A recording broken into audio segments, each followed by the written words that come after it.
Hello everyone, peace of Christ, all of you. I hope my voice is coming good and clear. One of you sent me just a message the way in Skype, and he said to me a Muslim spoke to him about the whole of what's called Isra Miraj, in the night journey of Muhammad to the heaven. If there is a Muslim who would like to call us this journey, please fill. Skype is open.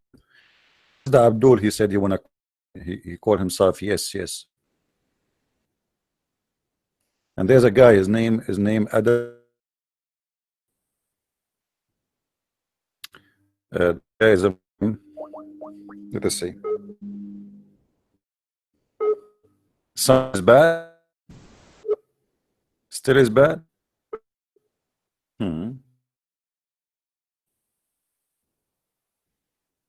What's happening? What is bad? Hold on. Okay, is the sound better now? Is the sound better? Hello? Is the sound better? No? Yes, no? What's happening?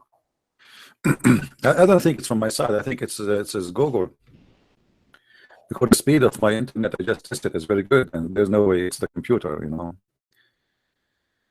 know. Anyway, who Muslim wanna call me and tell us whatever he would? He like to ask us about Isra Miraj.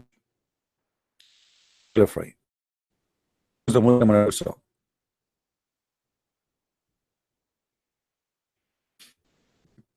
Where is the guy who was keep saying, "Let me call you, let me call you"? I don't know what to do. Maybe I should not do podcast today.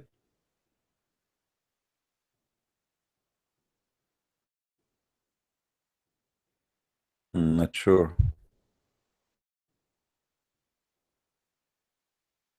I don't know what to do. See, my net speed for sure it's very good, so it cannot be my internet. I guess it is Google, YouTube. There is something wrong with their server. Let me do a speed test again and see how bad it is. See what's happening. Let me read some Quran, brother, and that will fix the story. Okay? Because based on my experience, if you have any problem, you read Quran, the problem fixed. What is the guy who wanna call me? Keep saying, "Oh, call me." Let me call him.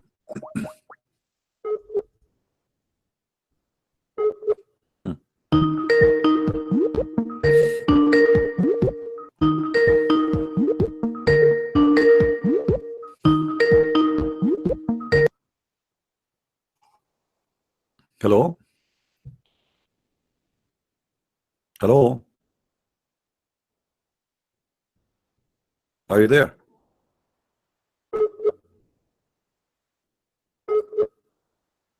I don't know what's happening.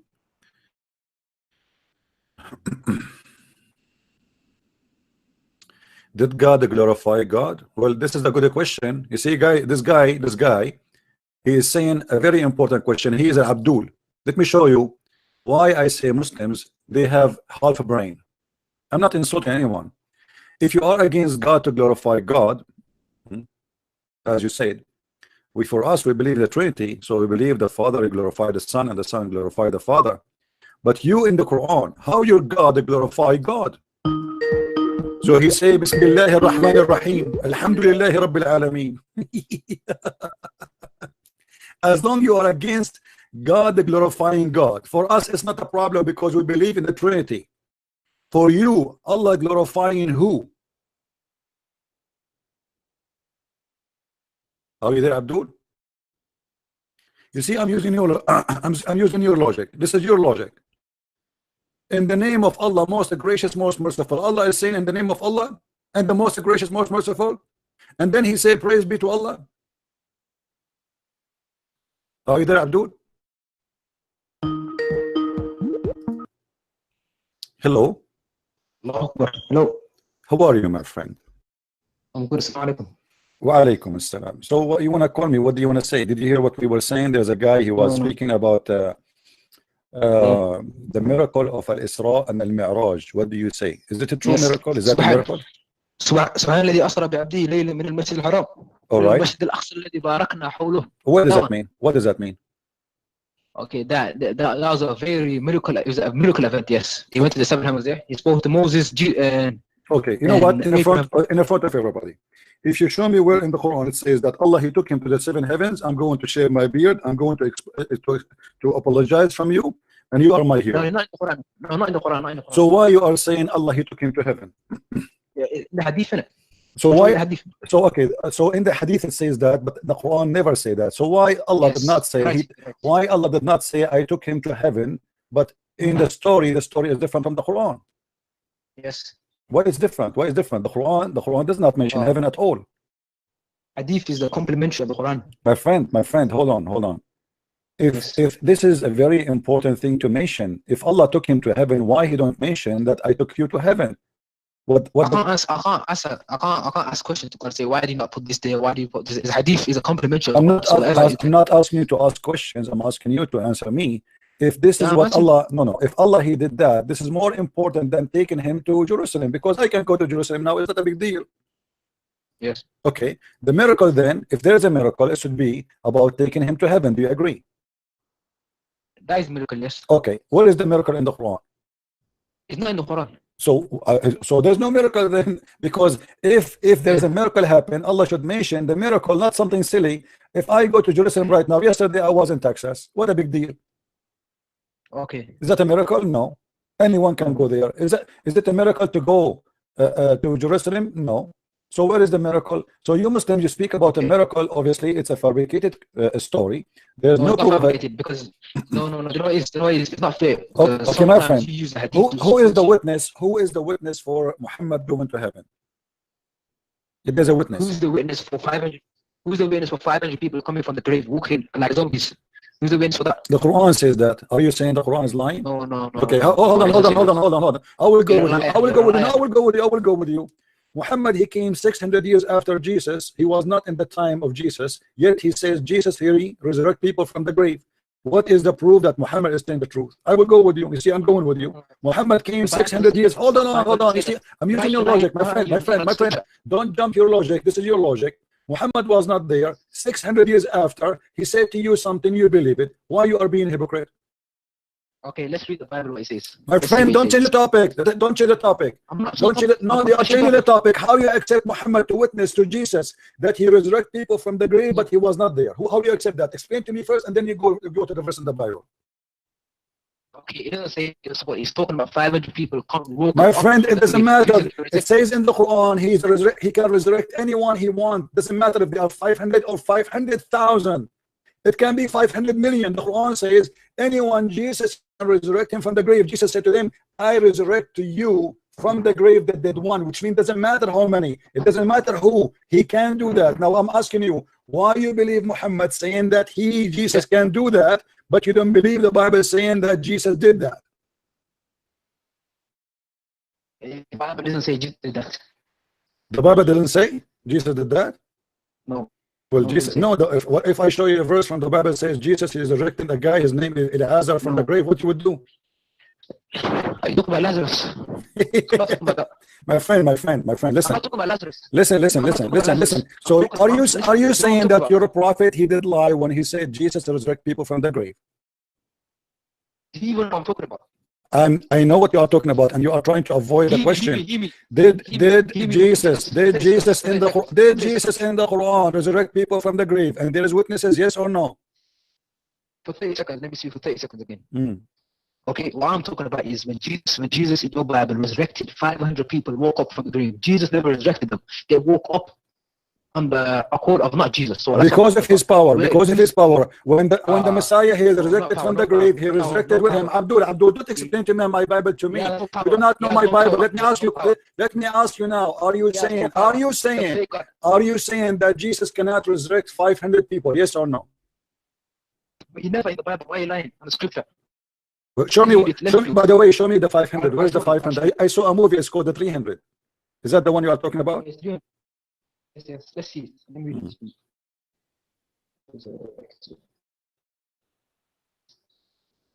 Like zombies, they're resurrected like zombies. Well, the zombie is your prophet, because your prophet, he met with Moses, he went with Abraham, he met with Adam when he went in his journey. This is the zombie. How they are dead, but yet they are there. Did Allah resurrect? Listen, you see, I will go with you, your logic, to show you how stupid your logic. When your prophet, he went to the 7-Eleven heaven, and he said he saw Moses, and he saw Abraham, and he saw all the prophets, including Elijah, whatever he claimed. So those are zombie or those are real? Why you hang up? Hello? Did you hang up? Are you there? Hello?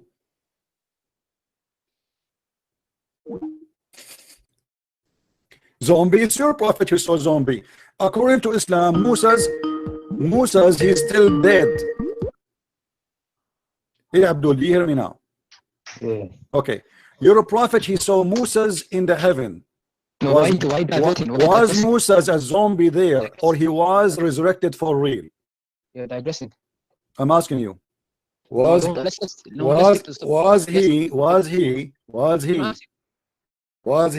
Answer. Was he? You are the one who opened the topic. Don't run away from it. When you open a topic, let us finish it.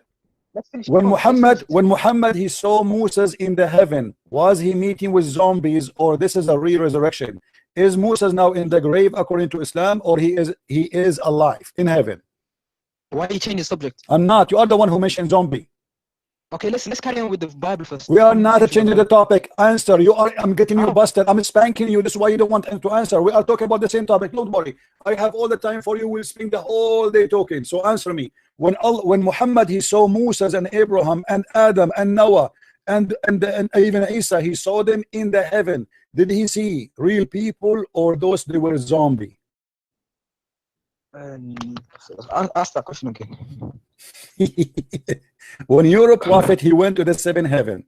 He saw in his way Moses, Adam, Abraham. You're breaking up.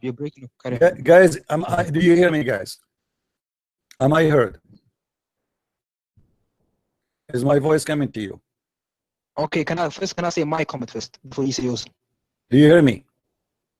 Okay, behold, the curtain of the temple was torn in two from top to bottom. My friend, you see, you're scared. You are the one who is scared. You are a kid. You are a zombie. You are a follower of a zombie. How you're a prophet? He say he met Moses when Moses is dead, never been resurrected. How you're a prophet? He saw Abraham when Abraham is dead, never resurrected. Your prophet, he lied. He said he is the first to be resurrected in the day of judgment. How he lied and he say he saw Abraham and Moses and Isa and all the prophet. He saw them in his journey. It is a lie or it is a true. So they are zombie, because Islam confirmed that nobody resurrected, and to go to heaven, there's only one person in heaven from the earth now. Only one person, that is Isa. So how Muhammad he met with Moses and Adam and Abraham in heaven? It's a miracle. What a miracle! This is a contradiction. Your prophet, he said he will be the first to be resurrected. Don't you know that? Listen, wallahi, you're so scared to read Bible. Are you? Do you deny what your prophet said, that he is the first to be resurrected? Zombie is coming out of the grave. See, here we go. The zombie is you. The zombie is you. Muhammad is the zombie. You're a prophet. He slept inside the grave with the dead women. He is a zombie. Is that true? Okay. He says, yeah, the earth shook, the rocket was split. Yes or no? Yes or no? Did your prophet sleep with the women in the grave? Yes or no? Okay, the earth was shook, the rocks were split, the tombs were opened, many bodies of the saints who had fallen asleep were raised. Whoa, zombies having come out. This is zombie. This is a miracle. This is the power of God. Just you don't want to answer. Just get lost. This is the verse is proving the power of Jesus. Just because he's resurrected from the grave, people coming out with him, and those are the saints, not everybody. You don't want to answer because you are a coward. Call me back and be a brave man and answer. How you're a prophet? He saw the zombie in his heaven when they are dead. Isn't it your prophet? He said he is the first one to be resurrected in the day of judgment. which mean Abraham and Adam and Moses and all those people, they are not resurrected yet. How dare you to lie to us, Muhammad? How that can be? Obviously, Muhammad is a scam, because this is a contradiction for his teaching. Either you are the first to be resurrected, or you are not the first to be resurrected. If Moses and Adam and Noah already they are in heaven, it's mean Muhammad. Are you going to answer or not? Why did you end the call? Abdul, are you going to answer or not? Did you end the call? Why you are going to answer or not? Are you going to answer or not? I have no time for kids. Oh, you scared to answer my question. I answered you, Abdul. I answered you. Why we need to repeat again? Those are people, because of the power of Jesus, because he is God. All the saints came out with him. It's not about 500. It's about anyone he want to resurrect. He can resurrect, and the Quran confirmed that. Thank you very much.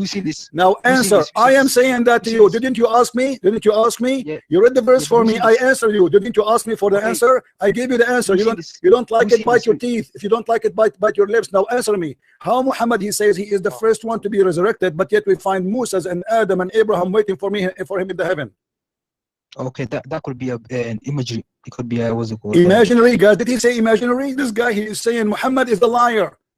A second ago, you said that the miracle is true. He went to heaven. Now you are saying imaginary. This guy, did you hear it? This is recorded. This will be in YouTube. People, I advise everybody to copy this part. So Muhammad was imagining that he went to heaven, and it was a lie. Did he what just said? You said that. You said he's imagining. You said he was imagining. You said, did you say he was imagining? Yes or no? Did you say that? No, I never. No, I never. You cut me off. Let me speak. No, you said that. You said he was imagining. Everybody heard you. Everybody heard you. Okay, they all heard me. Yes, but you cut me off halfway through when I was speaking. Okay, so start from where you stop. He was imagining. Go ahead. No. Basically, you asked me if Muhammad seen Jesus, Mary. No, sorry. Jesus. What's it called? Musa. What's it called? Ibrahim. Was that your question? He saw them in heaven. Are they there for real? Are they there for real, or they are not resurrected yet? And was that hadith or was that the Quran? Can you just pull it up for one second? I will show you what it is. You claim that you have knowledge, you want to teach me from the Bible, but yet you do not know what your prophet said. How can that happen? No, you never heard. Are you saying to me you never heard that your prophet, he spoke, he saw Moses and he saw Adam and he saw Abraham, he saw them in heaven? Are you saying that? Abdul, I'm asking you a direct question. Don't tell me, don't repeat yourself. Are you saying to me your prophet, he did not, you never heard that your prophet, he met with Abraham and Adam and Moses and Isa in heaven? He did. Never heard that before? I did. You did or you did not? I did not hear you. Say again. I did. You did. So why you are shy? I mean, why you, okay, say I did. Okay, so you did. So now when your prophet, he saw them in heaven, they were alive for real, or it was imaginary, as you said? Can you pull up the reference so we can be sure? My friend, this is the question. As long you know he saw them, there's no need for reference anymore, and we will show the reference, no problem. But I want you to show, to give me the answer. When he saw them there, was it for real? It was imaginary, as you said 2 minutes ago? It was real. It was real. Okay, guys, did he say it was real? I want you to remember that.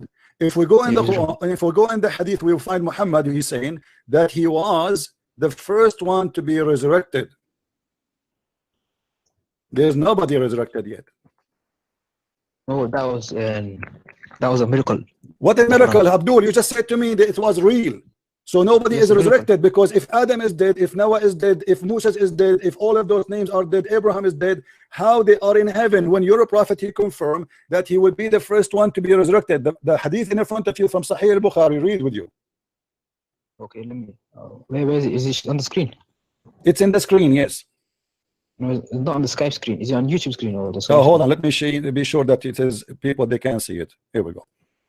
All right, now it's in the screen. Sorry. Go ahead. 1 second.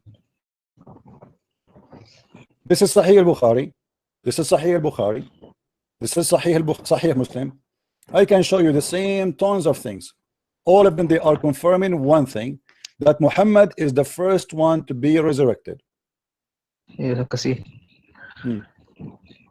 How he makes such a lie? If Abraham and Moses and all the prophet he saw them already in heaven. How he say that he will be the first to be?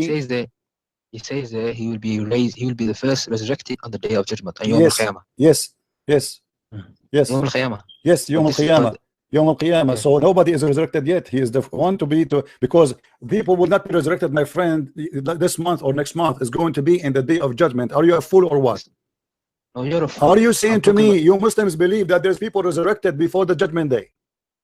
Okay, let's read that. Bring up that, what's it called? Isra Miraj. It is in front of you. It's in front of you. This is about here the story about what you are talking about.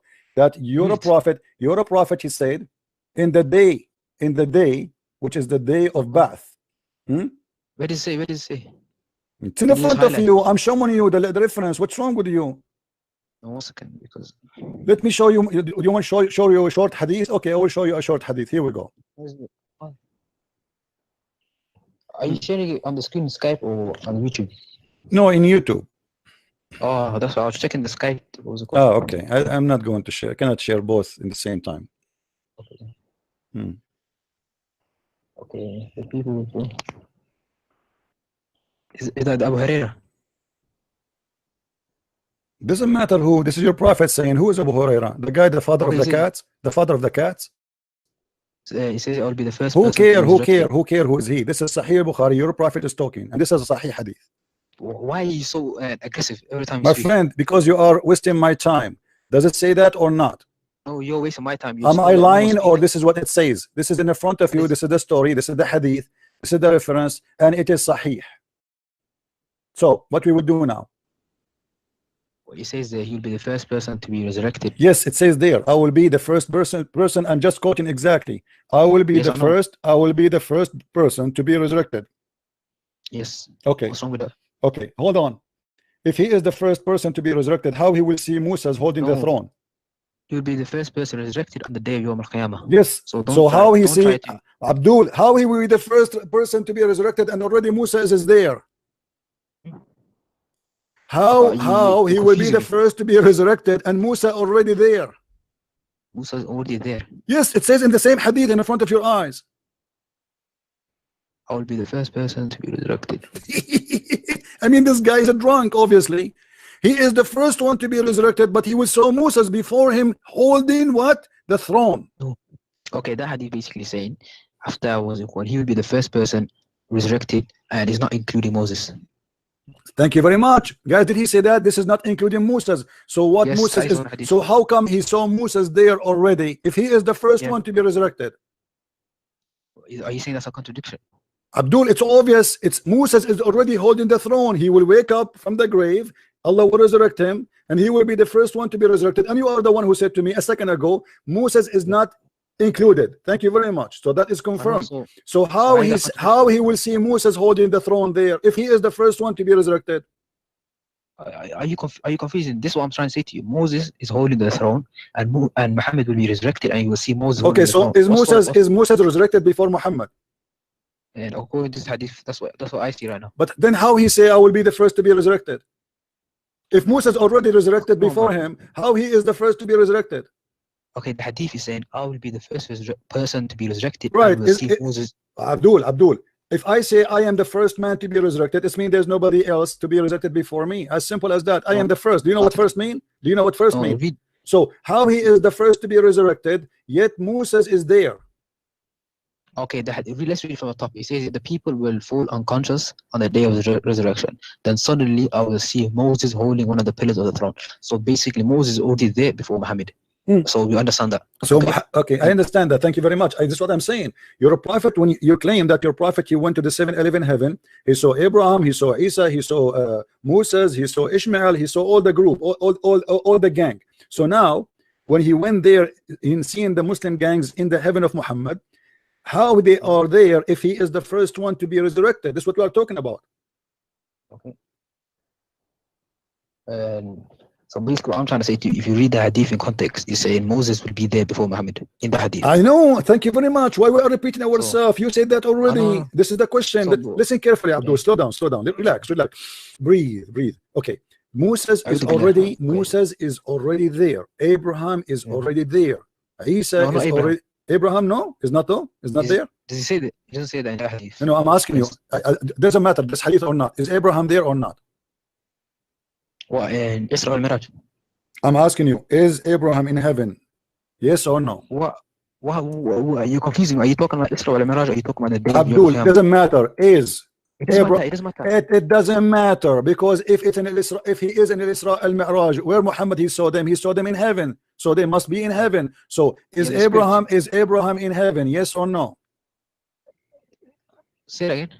Let me say again. Is Abraham now in heaven? Yes or no? Not in body, but in spirit.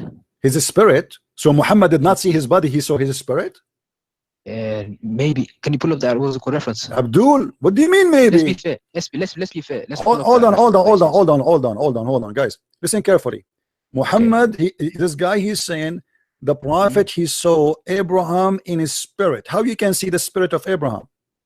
Okay, let's pull up the hadith. Don't try to trick people. Let's pull up the hadith where he says. Before we go to any hadith, my friend, before we go to any hadith, explain to me, what do you mean when you said that he saw him maybe in a spirit?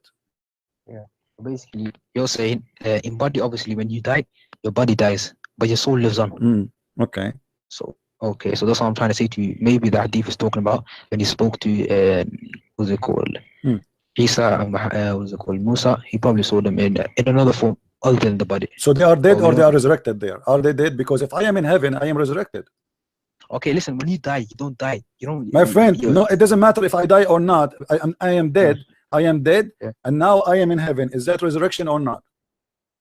Say it again. If I am dead, should I go to heaven directly, or I need to wait for the day of resurrection, my friend?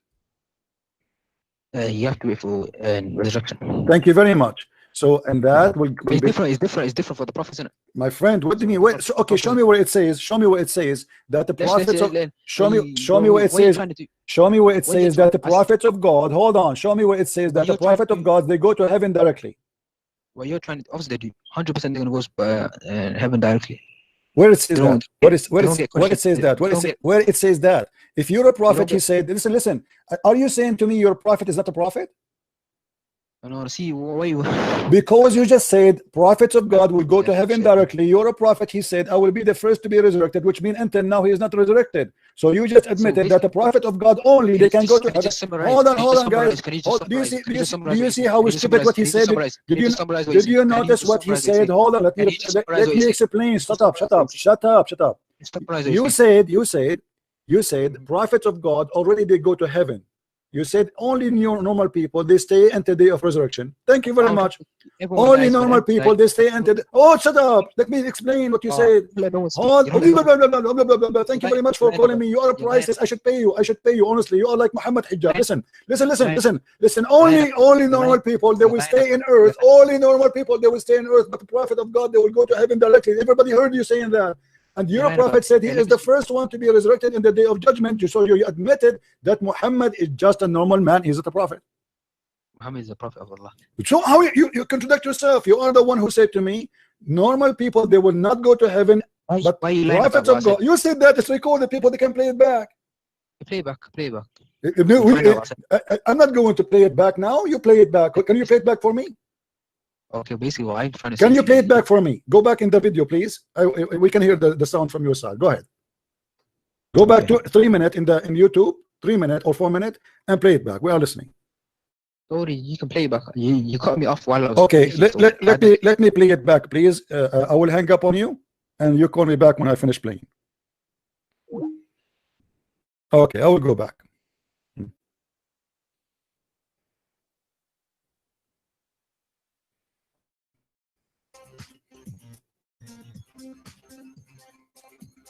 Let us see if we can reach the moment when these guys start talking. Please subscribe, all of you. Okay. The way sorry guys, I'm just searching for his voice when he calls the guy. His name. Let's see.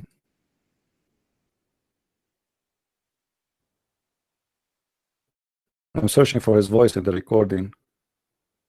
Look like YouTube. You see, we are still in the point where my voice is bad. Muslim wanna call me, and times they have half a brain. If they are 500 or 500,000, it can be 500 million. Yes or no? But you never in the Bible. Why are you lying? The scripture is alive in heaven. Why you change the subject? I'm not. You are the one who mentioned zombie. Okay, listen. You're scared. You're You scared. are the one who is. I'm moving in the recording. Let us see. This is the verse is proving the teeth. If you don't like it, bite your lip. Or it was imaginary, as you said. Here we go. Listen. Pull up the reference so we can be sure. My friend, this is the question. As long as you know he saw them. There's no need for reference anymore, and we will show the reference, no problem. But I want you to show to give me the answer. When he saw them there, was it for real? It was imaginary, as you said 2 minutes ago. It was real. It was real. Okay. So you guys, now he said it's real. Later he will say it's imaginary. The same person who called me.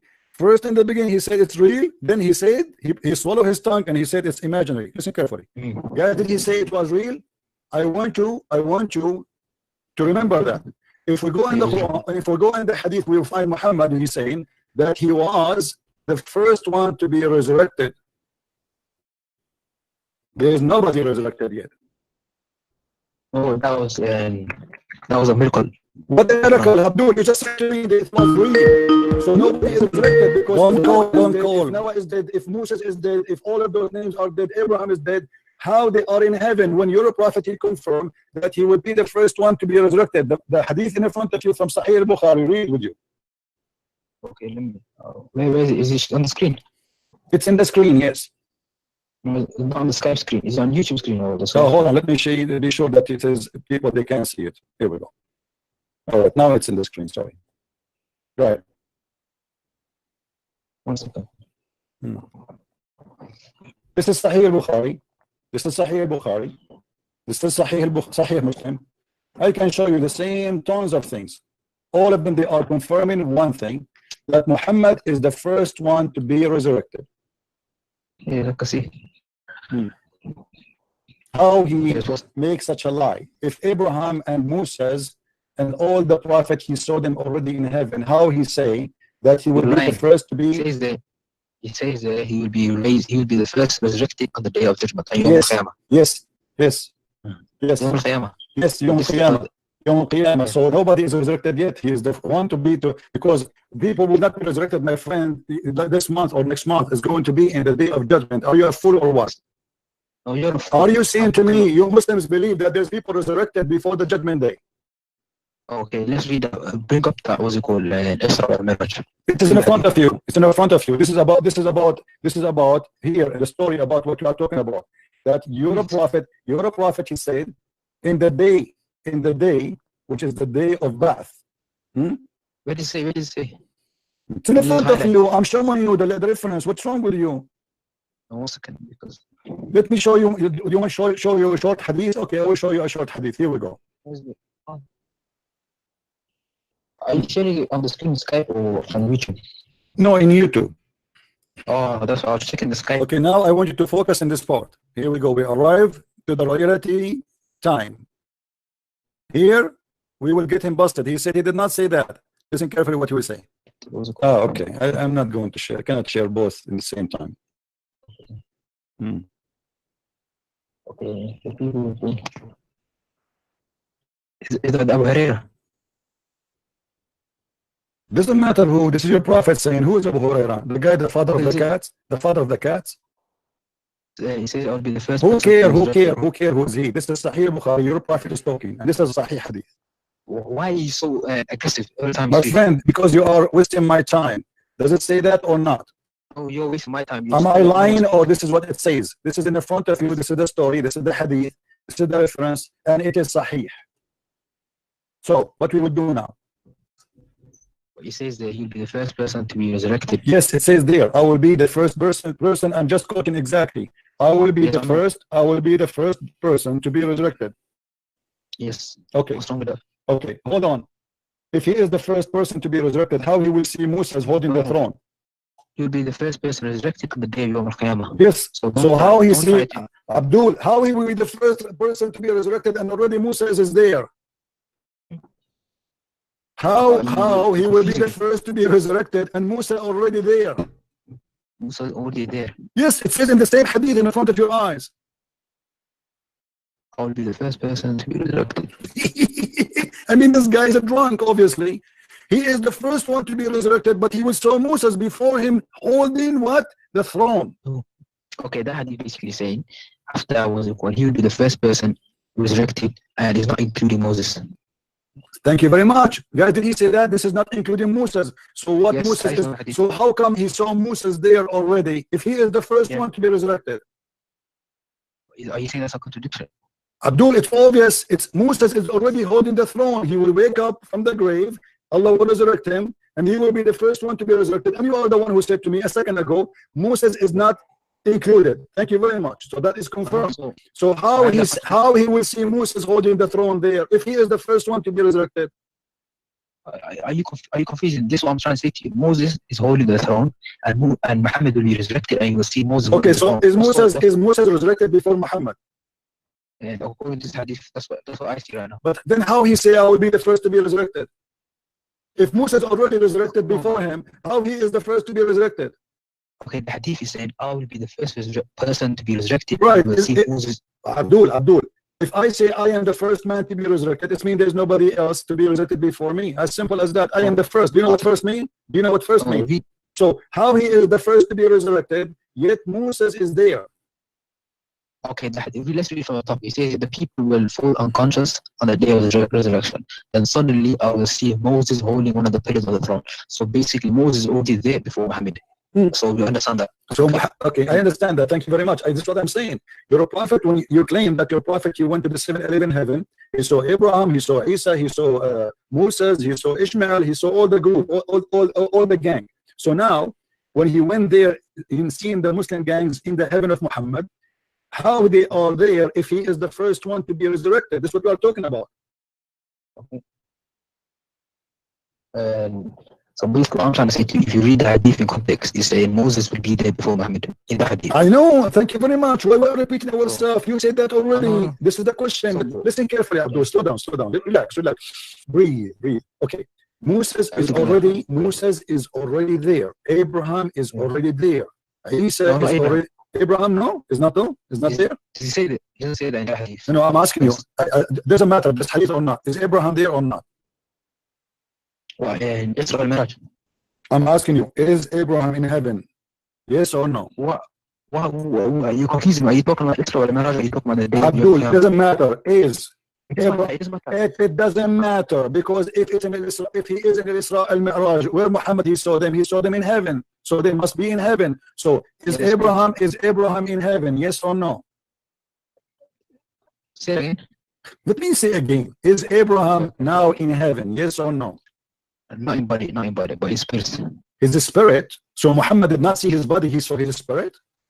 Maybe. Can you pull up that was a reference? Abdul, what do you mean maybe? Let's be fair. Hold on, guys. Listen carefully. Muhammad, this guy, he's saying the prophet, he saw Abraham in his spirit. How you can see the spirit of Abraham?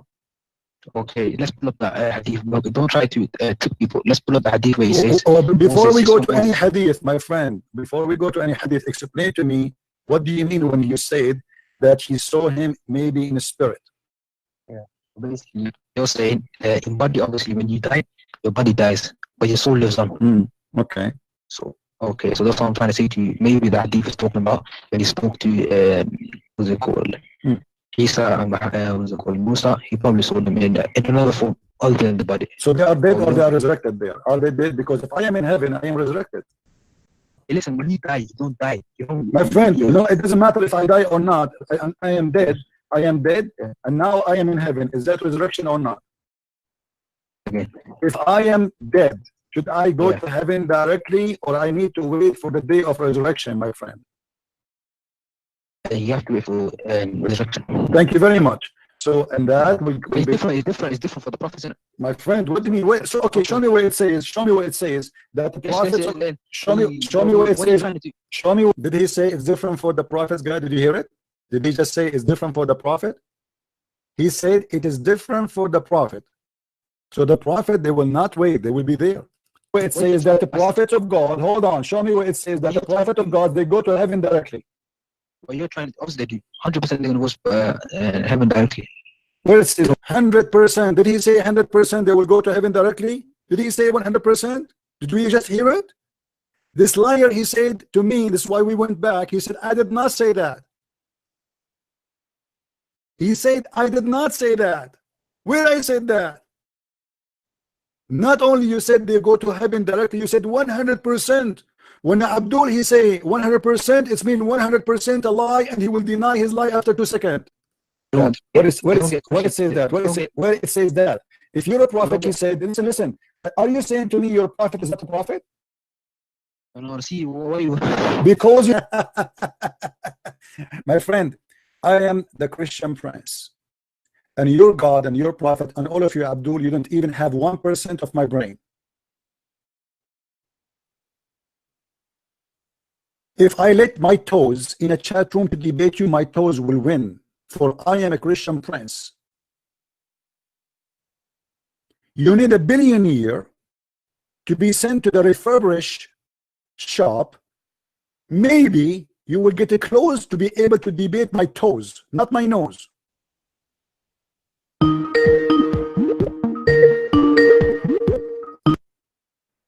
How are you, Abdul? Did you hear yourself, my friend?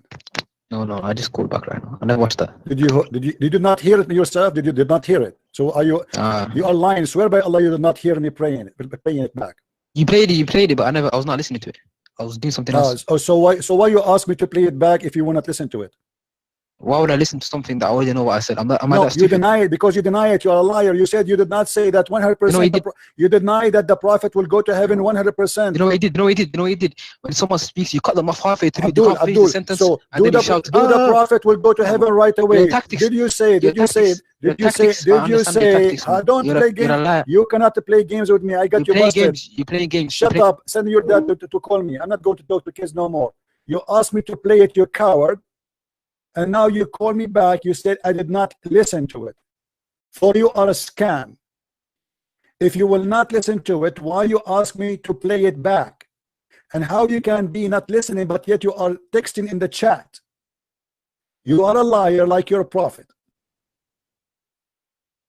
You heard yourself saying it, and you say I was not listening. He is texting in the chat. He is in the YouTube with us, but yet he is not listening. Do you know why he's not listening? Because he don't want to listen. This is how they are. Thank you very much for those who send donation. May the Lord bless you. Who is Abdul? Want to be honest? Can we find Abdul who dare to send his defense to defend his prophet? No, we cannot block liars, my friend, because if we block the liars, then we cannot talk to Muslims. All of them they lie. They are following a liar. So what do you think? And here you notice right away how we got Muhammad busted. I'm not getting this poor guy busted. This guy is just a guy. He have no idea. He's trying to defend the foolish Muhammad, but Muhammad himself, he got himself busted. How Muhammad is the first one to be resurrected, but yet Moses is already there. The Abdul, he said to us, prophets of God don't stay in the grave, they go directly. So Muhammad, he is lying. That means he is not a prophet, because a prophet of God will not be waiting until the day of resurrection.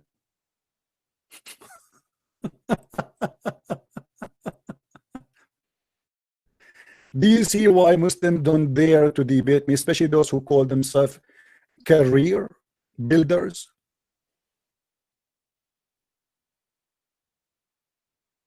This is why they avoid debating me. For those who they are saying how we can help in donation, my friend, there is a site, it's called Patreon. The link is down in the info. You can click on it and you can do it there. Thank you very much. And thank you again for supporting us. Your support is needed. Who is next? Who is the Muslim next? He dare to tell us what's going on. So all what the Muslims they say about Muhammad went to 7-Eleven heaven, it is nothing but a lie. How Muhammad he went to heaven and then he find Moses there. Hello. Hello. Do you hear me, my friend? Sometimes people, they have a slow connection, so we have to be patient. Hello? Yes, hello. I hear you. Go ahead. I'm Christian. You're welcome, my friend. I have a question. First of all, you said you are a Christian, right? Yes. What do you think of Muhammad? What? What do you think of Muhammad? False prophet. He's a false prophet. Why he's a false prophet? Abused God, you know. Okay. So what is your question, my friend? How to debate a Muslim in a blasphemy country. How you debate Muslims in what? Blasphemy country like Pakistan. I don't understand. Can you speak more clear? In what country? In a country like Pakistan. Well, I don't advise you to debate them there, because the second you get them busted, they will accuse you that you insulted the prophet and they will try to kill you. Leave that for me. Tell them there's a guy there in the internet. Please go and call him. All right? All right. Just for your safety and your security. Thank you for You're welcome. You're welcome, my friend. Thank you. Take care. Yeah. You do not need to debate them. Send them to me. Especially in those savage countries where people, they are slaughtered for saying 2 words. I'm here for them. We are here every day. You see, the Muslims, they look for somebody, he have a blue eyes, he have a blonde hair, to debate him because simply he do not know Islam and he don't speak Arabic. And then when they debate with him, they say, let me teach you Arabic, my friend. Let me teach you Arabic. Yeah, right. You will see the coming videos. By the way, I have a video there for you in the Google Drive. I wish everybody to download it and share it every day. This is the best comedy for the day. You will love you and your family when you watch it. Please download my video. It's in Google Drive there, and share it everywhere you can. Let everybody laugh. I don't blame him to use a voice changer, my friend. He's calling from Pakistan. Do we have any Abdul? He have the courage and the knowledge. This is a Christian prince challenging you, your God, your prophet, and your angels. Have you ever heard of an angel? He bring a dish of shish kebab to his prophet, and the purpose is to fix his penis. That only happened in Islam. The video is in the info, my friend. Look at the info under the video, and the info of the video. It says watch this comedy, and there's a link, drivegoogle.com, and then you click in it, a video will open. Download it, share it, and give it to your friends. And again, thank you for those who they are helping us. Like I saw a person, he sent the $5. By the way, for me, I appreciate all those who support us. Doesn't matter if it's $1 or $5, or even the gentleman who gave this amount of money, the big amount. Thank you very much. Why I cannot defend the Bible? I do not first need to defend the Bible, because who am I to defend the word of God, my friend? And you are the one who just defended the Bible. You are the one who said when Jesus resurrected, hundreds of people came from the grave. You just proved to us that Jesus is God. And Abdul, they said to me, where it says Jesus is God, worship me. You just admitted that. Same time, your prophet is the first to be resurrected. What about him calling Jesus so he can resurrect him 2 seconds? Why you want to wait? Is it Jesus in the Quran is the one who resurrects people from death? All what we need to do, we ask Muhammad, we give him the cell phone of Jesus. He call him, hello, I am the stupid Muhammad. I am in the grave. Please, can you help me, Jesus? Jesus will say to him, pray for me, worship me, I believe in me, and I will resurrect you. How you can say the Bible is a lie if your Quran confirms the Bible? Abdul, did you say you said the Bible is a lie? Did you say that? Are you there? Hello? Hello. Okay. Did you say the Bible is a lie? Why is it still ringing? Did you say the Bible is a lie? I can't hear you. It's still ringing. Your phone is ringing. Can you hear the ringing sound? I'm asking you. Did you say the Bible is a lie?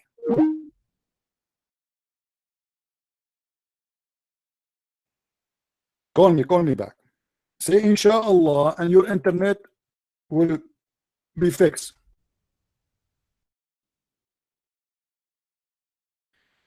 Say inshallah, my friend. Say inshallah. Religion of inshallah. Everything in this religion is inshallah. This is why nothing happened.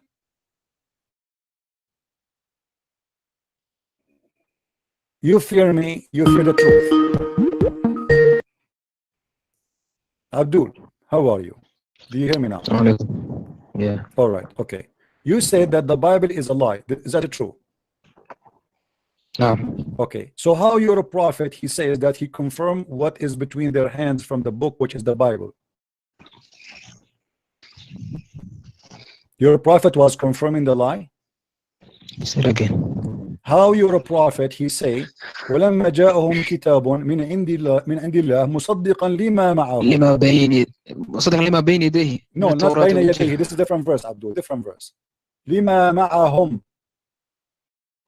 Okay, how he say that? You said you are the one who said that the Bible is a lie. You're a prophet. He says no, it is true, and I approve it. Which is with you? Which is with you? How he approved what is with them? Changed. So are you saying in the time of changed after so in the time of Muhammad the Bible was not changed? Okay, let's read that verse. Can you just give me the reference to that verse? What do you mean don't give me the verse? You do not know what verses I'm talking about? Chapter 2 verse number 89.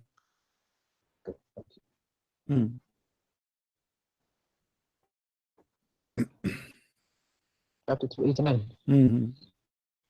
Okay. There's other verses we say the Torah and the people, the rabbis used to change it. Let us focus with this one. We will go to that one, I promise you.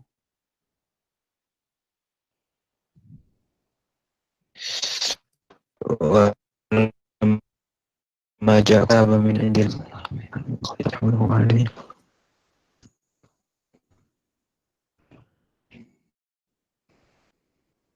Read the verse after as well, so to put it in context. My friend, read 10 verses before, 10 verses after. Take your time. Do you want me to give you 10 hours to read and come back? No, I just need 20 seconds. No problem. Go ahead.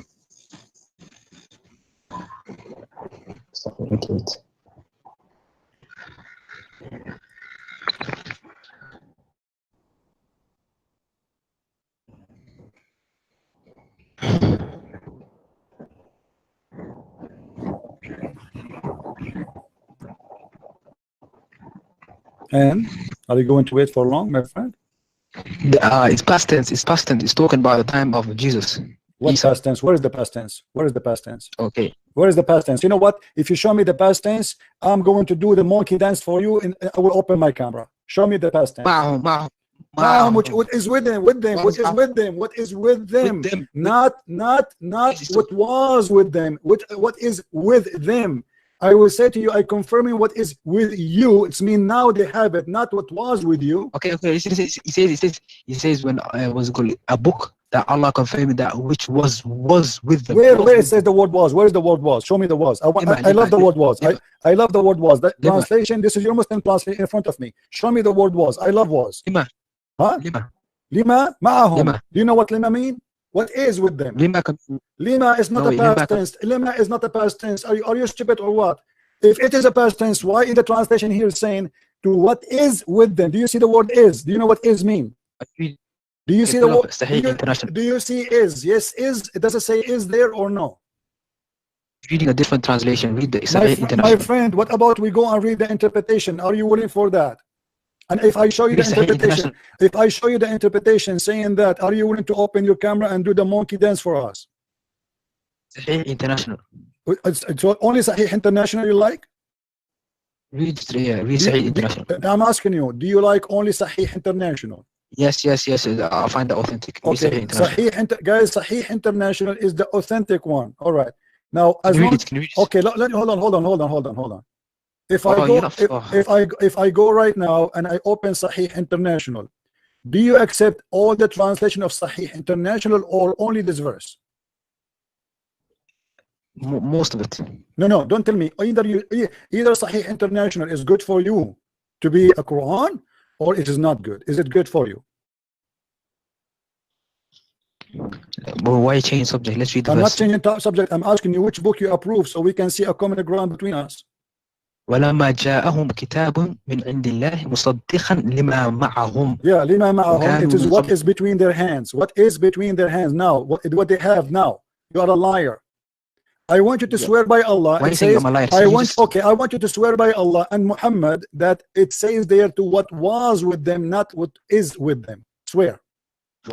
Wallahi, what I see in front of me, Sahih International is confirmed. My friend, that I don't care about Sahih International. Confirm to me what it says in Arabic. You speak Arabic, I speak Arabic. So now says to me, I swear by Allah and Muhammad that it says there that he confirming what is not it what is with them now, what it was with them. Say, confirm that, please. Lima in this context means was. Abdul, don't tell me. You see, I don't have time for stupid kids. Get your dad call me. It's in front of you, you coward liar. It's in front of you. What is with them? This is Yusuf Ali translation. Let us try a different translation. Shakir. Shakir. Do you see it, guys?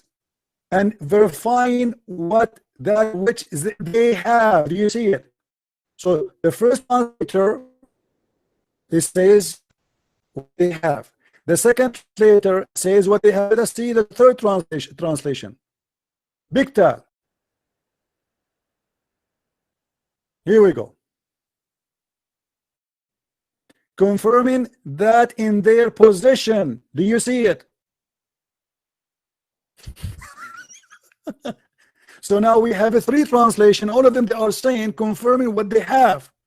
This guy here is making it even more clear. Confirming in their what is in their position. They have a position in it right now. Let us continue. Translator number 4, Muhsin Khan. Read with me. Confirming what is with them. You are a potato and you've been fried.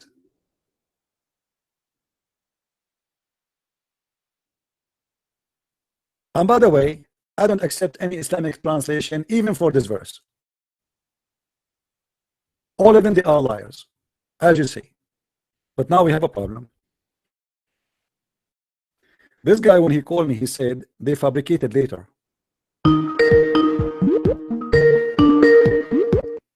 Yes, Abdul, what do you want? I said for argument, let's say for argument's sake, right? Okay. Okay. But then after he said the Torah has been corrupted by the rabbis. Is that right? You are saying that the Torah is corrupt after that, right? Yeah. Just to be clear. Okay, after that when? After Muhammad, before Muhammad? I mean, obviously not before Muhammad because he's confirmed what they have, right? Let's say for argument's sake, they have what is right. No, don't tell me for argument's sake. You said, because you said to me before I said that to you that it was corrupted later after Muhammad. After Muhammad, he confirmed that. So after that, when? Why they were alive? Was it like when the Jews refused Muhammad, they were corrupting the Bible or the Torah already, or this is something happened long after? When Muhammad was inviting them to convert to Islam. Yes. So they were corrupting the Torah already. Yeah. It's all by then. Huh? It was already corrupted by then.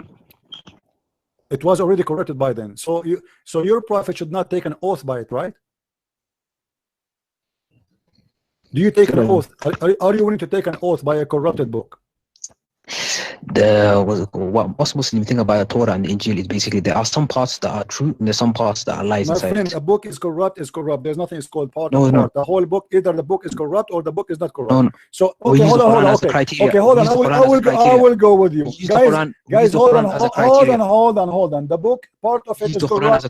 Okay, if a book is part of it is corrupt and part of it is not corrupt, are you willing to swear by the book? Which means whatever is inside the book, are you willing to say, I believe in you? Yes or no? Surah Baqarah 275. My friend, answer. Are you willing to, if I give you a Torah right now, what you are saying, the Torah have part of it is corrupt and part of it is not corrupt. If I give you the Torah, which is have, according to you, what is corrupt and what is not corrupt, are you willing to take an oath in that book? Today, no. Today, no. So how Muhammad he take an oath by it? Show me the verse. The hadith in front of you, it says that the prophet he said Hadith. he asked them to break the whole Torah, not a page of the Torah. They give him the Torah. He put his hand on it and he said, I swear by thee and the one who sent thee. Why he hang up? Call me back, Abdul. What kind of a prophet? You Muslims keep saying to us that the Torah, the Bible is corrupt, and here we go, we find that your prophet, the hypocrite man, holding the Torah, placing his hand, he took the cushion from underneath of him, treating the Torah with a lot of respect because he's a hypocrite man in front of the Jews. He's trying to show the Jews, I am one of you. I believe in your book. So he took the Torah, he placed it in the cushion to show how much respect he has for the book. And then he placed his hand in the Torah. And then he said, I believe in thee and him who sent revealed thee. How you do that?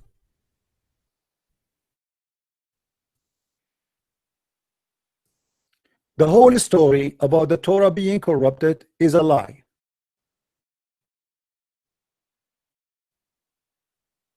Here we go. Muhammad himself is taking an oath by the Torah. The Muslims, we ask them, why Muhammad came? They say because you Christian corrupt the Bible and the Torah. Obviously this is false. Muhammad had no reason to come anyway. Do we have any Abdul have the courage and the knowledge? Everything you Muslims you say about Christianity and Judaism proved to be a lie, and Muhammad is nothing but a scam. He speak to the Jews, he act as a Jew. He's like Obama. With the Muslims he's a Muslim, with the Jew he's a Jew, with the Hindu he's a Hindu, with the Christian he's a Christian, with the atheist he's an atheist, with the gays he's a gay, with the straight he's a straight.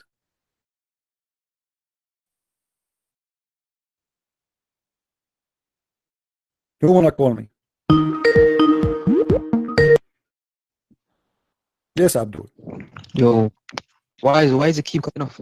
I don't know. Maybe because you did not take an oath. Maybe you need to take an oath, my friend. So why your prophet he took an oath in the Torah, my friend? Okay, let's not go from the Quran to the Hadith. Let's stick to the Quran. No, we stick whatever we need to stick. Your prophet saying that respect your prophet, please.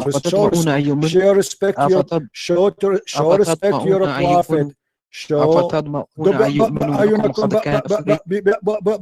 Read with me. Why you're a prophet? He did. Why you're a prophet? He took an oath on the Torah. Answer, please. I can't see your screen first of all, but I'm gonna read this verse. This is not my problem. Look at the screen. Look on YouTube. This is not my problem. You look. Why you don't look? Are you blind or what? Maybe. Okay, this is maybe. Well, let your dad call me then. I have no time for kids. I have something for you. I put it out for you, so you might read it, and then you say to me, I'm not going to read it, and I don't want to look. Be a man. What kind of a prophet he take an oath in the fabricated book, unless he is a scam? If a Muslim now, he gave me the Quran, and he said to me, do you swear, are you willing to swear in the Quran? I will say, over my dead body.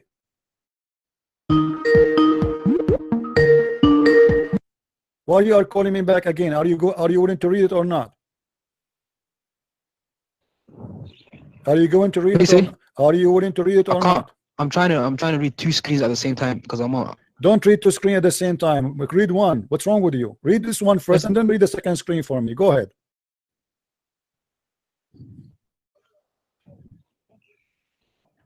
Hello? Can you hear me? What do you mean? What you're calling me if you will not read it, read it. It's very embarrassing. Why you're a prophet taking an oath in a fabricated book if this is a fabricated Torah? 1 second. I'm trying to read the YouTube at the same time. I'm on the phone. So give me.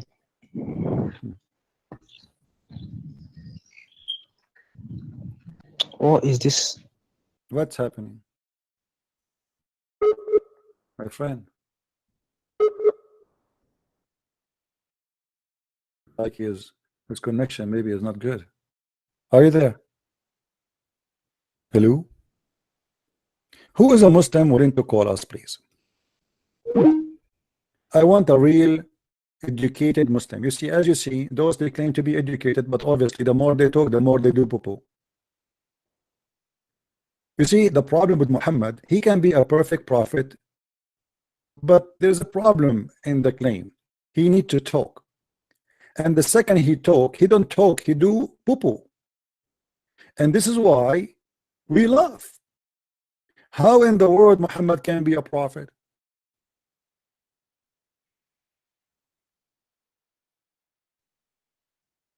I challenge any Muslim to find me any reasoning to believe in Muhammad to be a prophet. Actually, even look, you remember I have a debate with a Muslim, Abdul. He claimed to be a knowledgeable. He said that, I said to him, what is the prophecy of your prophet in the Quran? Where is the prophecy of Muhammad in the Quran? Because if you have a prophecy, it should be in the Quran. He said he don't have any. So why you call him prophet?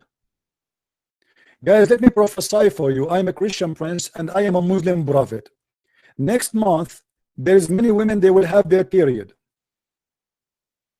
And I predict that Allah, he told me, that next month, somebody, his faucet somewhere is going to leak. Count my words. And I predict that tomorrow in the highway somewhere in the world, he is going to have an accident when he's driving his car. And let me give you, I just received a prophecy. Hold on. I'm downloading now. It's coming. It's coming. Yes, right now as we speak, there is a woman somewhere, she is delivering a baby. Allahu Akbar, Allahu Akbar. How you knew that? Oh, hold on. I received another prophecy. The prophecy saying that this woman, she will deliver a baby. It might be a boy, it might be a girl. Yes, Abdul. Have you still got on screen? I'm waiting for you to read. Is it still on screen? Yes. Okay, one second. Because can you just share it on the Skype screen? You can't. Abdul, don't waste my time. What's Skype? Go. Don't call me again today. You're done. I give you more than you deserve. Don't call me now. That's it. I want a new Muslim to call me.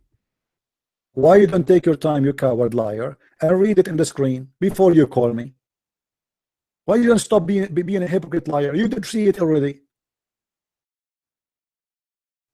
It is there. I have it there for the last 20 minutes. It takes you 2 seconds. Look in your phone, read it, and call me.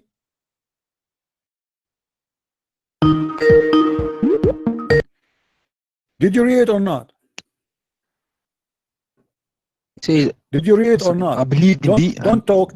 Did you read it or not? I believed in thee, and if you read it, did you read it or not? Huh? Did you read it or not? Yes, yes. Okay, so why he said that? Why he said that? I said yes. Okay, why he said that? Why he said I believe in thee? Huh? Why your prophet taking an oath in the Torah? Go ahead. I believed in thee. I believed in thee and him who revealed thee. Yes. Why he said that? How he believe in thee and the one who revealed thee, if this is a corrupt book? Basically, the reason for that is basically. Basically what?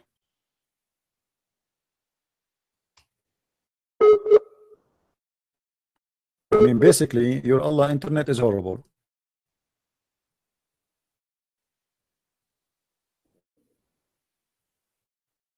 Who is a Muslim? He have a good internet. Oh.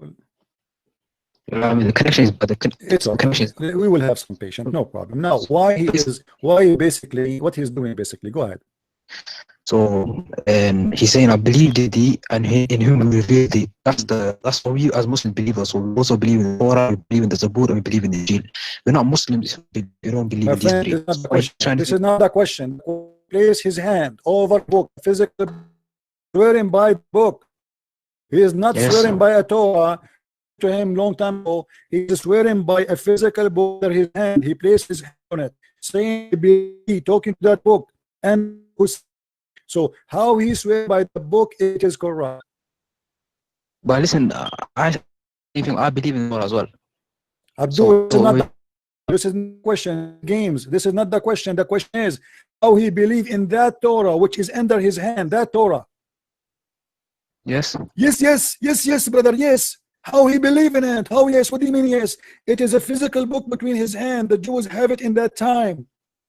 how it is corrupt, and he placed his hand on it and he said, I swear by thee. He did not even say the Torah. He said, I believe in thee, which means thee, the book here, that book in the front of my hand. I believe in thee. I want to say that's what he's saying. I want to say that that's what he's trying to convey. He's basically conveying the fact that I believe in thee, which he's talking about the book. The book, which is under his hand. What is the is the thee? What is the thee? The book is under his hand. Thee is the Injil. The book is under his hand, correct? Whatever book is under his hand, correct? Yes. Okay, how he swear by the corrupt book?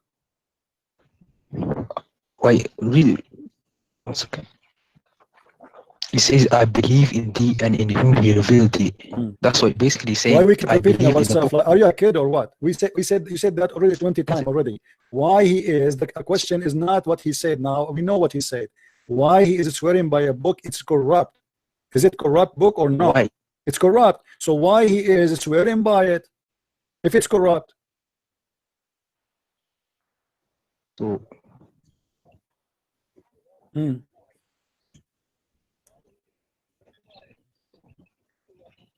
second, let me read the full passage. And then read the question.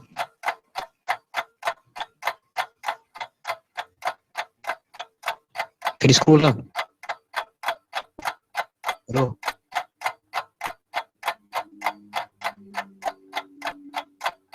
Hello? Hello. It's in front of you. I scroll down.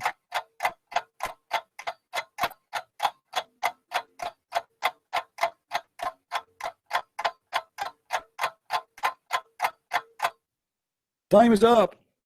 You need all this time to tell me why he's taking an oath with it. After all this call, you hang up, you call me, you hang up, you call me, you hang up or call me, and we go back from zero. Why he is? Yeah, basically what? I can't give you the answer to that. You cannot give me the answer to that. Okay, we need another Muslim then to call us. Thank you very much. He cannot give me the answer for that. Obviously, this is a stupid thing his prophet doing. He cannot explain how stupid his prophet is. He can't explain that his prophet is a scam. He can't explain that his prophet is a liar.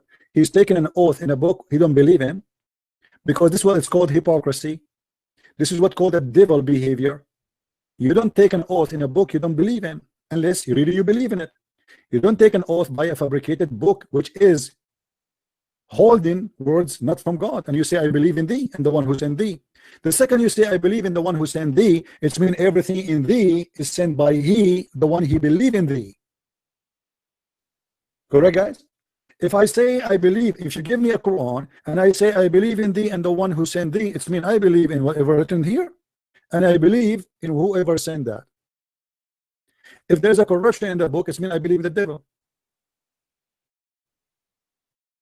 Do we agree?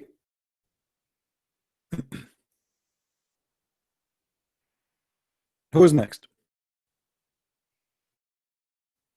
Who's next?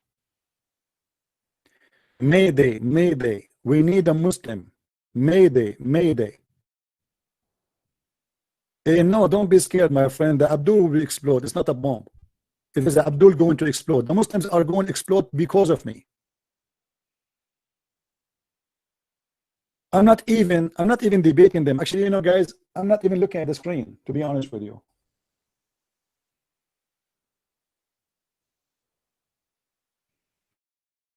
Hello? Hello?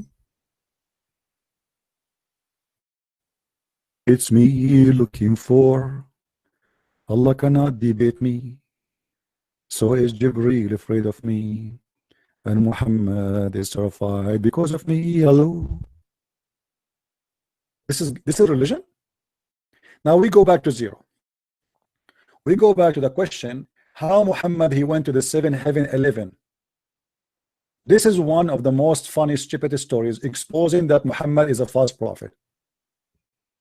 Guys, if we read the story, Muhammad, he was between the stage of sleep and awake. All right? This is what it says. He was between the sleep and awake. And then there's two angels. They came and they stuff. Have you ever heard of an angel? They stuff wisdom in your vein and nerves. By the way, this has happened to us always in the Middle East. Once, to be honest, this is a true story. Take a note, please. This is a true story. Brother Tatar, once I went to the hospital to check my blood, and when they did the DNA test, brother, they found that I have 99% wisdom and 1% intelligence. He stuffed his what? Let me show you the hadith. I never heard of such a thing. This is amazing. The first plastic surgery done for a person. Hello? Hello, Spirit. Can you please just mute YouTube from your side, please, if you don't mind? All right, no problem. Yeah, hello. Yeah, if you have a TV, if you can mute the TV, please, so we don't have double sound. Hello? Yeah, hello. Yeah, what do you want to say, my friend? Go ahead. Yeah, it's me, David. Well, I just want to commend your efforts because I've been laughing with these stupid abuse. Well, what we can do, I feel sorry for them. I'm not here to make fun of them, actually, but Islam is stupid. What I can do, it's not my fault. Oh my goodness. You know what? A night without you doing broadcast is just like a how would I even say it? It's just like a dull moment, like when I just feel like, oh, CP is not on tonight, I was like, what is happening tonight? It's very well. I just want to commend your efforts. You've been doing good, and we really appreciate what you're doing. And thank you. And I think that some Muslims they are thinking about their faith, and some of them are coming to Christ, and some of them are still like out of that stupid religion. Because if people can believe in all these stupid things that Muhammad is saying or doing, his behavior, his attitude, and all those stuff like that. And they call such a filthy idiot man like that. It shows the kind of person the person is as well. If you believe, one guy said that people act according to their God. So I say Muslims, they act according to their God as well, because their God lacks morality, So lacks moral. Yes. My friend, I apologize from you. Your voice is really bad, so I cannot put you on air for long because hardly I can understand anything we are saying. Okay. All right. No I hope your internet will get better. Maybe you need to close some applications next time you call me. All right. No problem. Thank you for calling, my friend. God bless you. Thank you. Yeah. Please, guys, before you call, if you have a bad internet, close your application so at least we will be able to hear what you are saying. Now, we are not here to make fun of the Muslims, but it's not my fault if what you say is stupid. Read with me carefully, please. It was narrated from Anas, from Malik, that the prayer were enjoined in Mecca, and that two angels came to the Messenger of Allah and took him to Zamzam. They split upon his stomach. What they open? They opened the stomach of the Prophet. Thank God I am not a prophet. I don't want to be a prophet. Hello? Hello? Hello? Hello? Yes, my friend.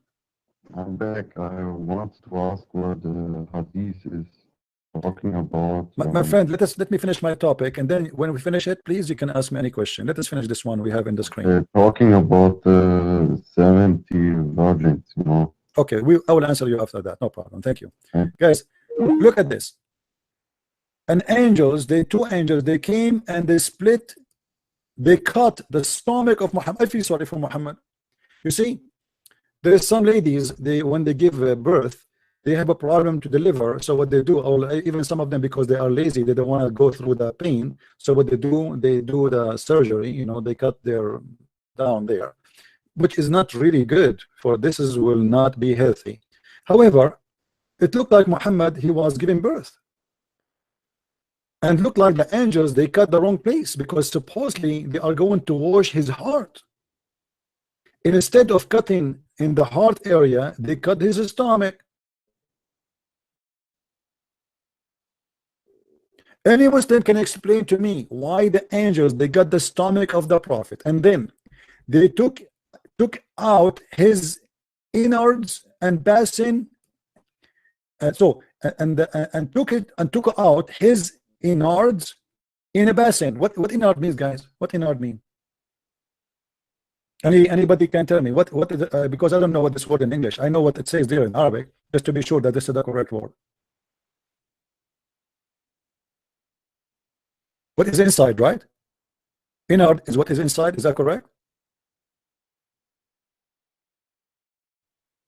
Intestine.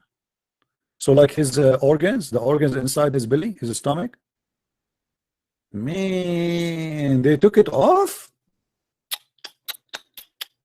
All of those now in the. This is a horror. Imagine we have a video and we are doing live broadcast for the surgery in YouTube. Muhammad, the Prophet Muhammad, Prophet, you went through a lot of suffering.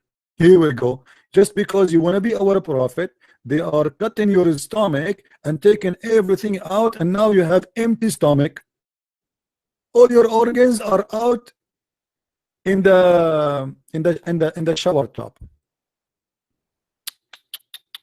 Just Allah, please, Allah, don't make me a prophet. I don't want that. I accept to be the keeper for the virgins if you want. Okay, I don't want to be a prophet. You can give me a different job.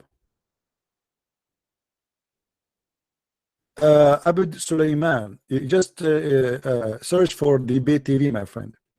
Debate TV. Somebody post for him, please. The account name. Debate TV, Abu Sulaiman. You are a Muslim, Abu Sulaiman, call me. I will be happy to. Yeah, I like to work for Allah, but maybe like I like to work in the warehouse where the virgins are. You know, that would be fun. Me, I will not even open my chat room again. I will be busy all day long taking care of the virgins. One after one is coming to my counter asking me for a favor. Man, and people, they say, what is the Christian prince? What happened to him? Where did he go? What are you talking about? If the virgins are there, you think I'm going to spend my time with you? Billions of virgins. If every Muslim, let's calculate. Who of you is good at mathematics? Show me your skills. If every Muslim will get 80,000 virgin, how many virgins will have today? Just for the, by the way, that's for the living one. If we count the dead Muslims, that will be endless. I mean, how many dead Muslims are already there? 7 billions? Plus the 1 billion point 4, whatever. Each one of them, he will have 80,000 virgins. Yeah, I cannot forget the for a refurbished version. Absolutely, the one who have nice front, nice private part, and nice vagina. Very beautiful. So Muslims, do you really believe in this? That Allah, He filled, and but you know, there's something here. Sorry, I cannot take it. It says that they filled His heart with wisdom, but yet they cut off His stomach. I will tell you a secret, but please don't tell anyone. We Arab, our heart is in our stomach. We are different. So don't think those angels, they made a mistake.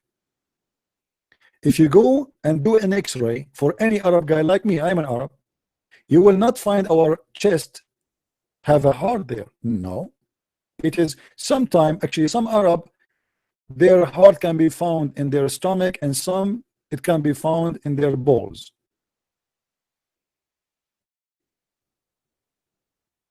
What is that, Muslims? The angels, they found the heart of the Prophet in his stomach.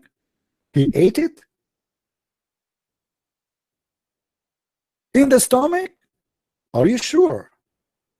Obviously, this is a very much of science. Actually, I have a friend, he's an Arab like me too. He told me that they cut his stomach. They did not find the heart there. They found a cell phone. I don't know what happened. I think maybe he swallowed it or something.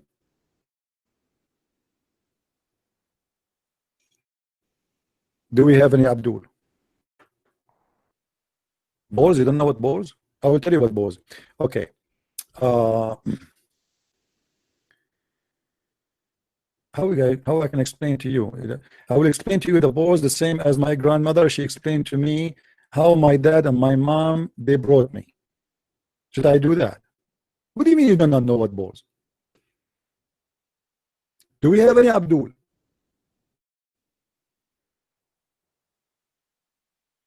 This is religion, and this is a prophet, and this is how you Muslims follow him. A guy, they filled his heart in his stomach, which is in his stomach, with wisdom. Look in different hadith, the story changed. Let me go down a little bit.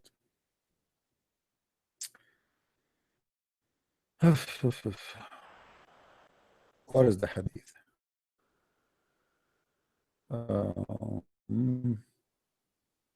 Here we go. Look at this one. This hadith is more into detail. It's more scientific, let us say.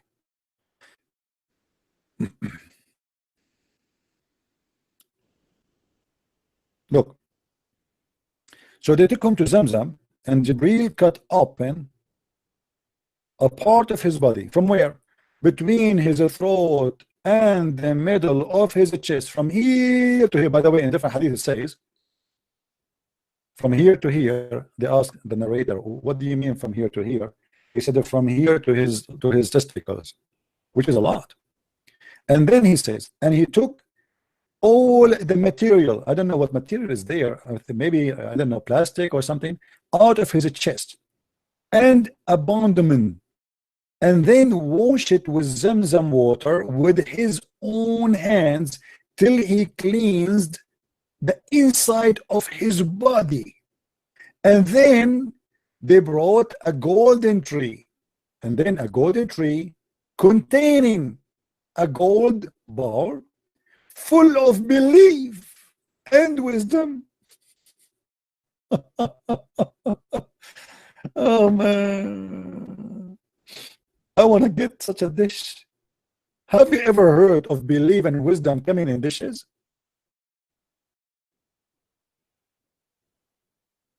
Muslims, do you really believe that faith and wisdom, they come in dishes? Who is a Muslim here believing that? Who is the Muslim? He really believe, truly believe that wisdom come. Let us call Zakir Naik. I'm calling his cell phone, so they charge him some units. I hope he will answer.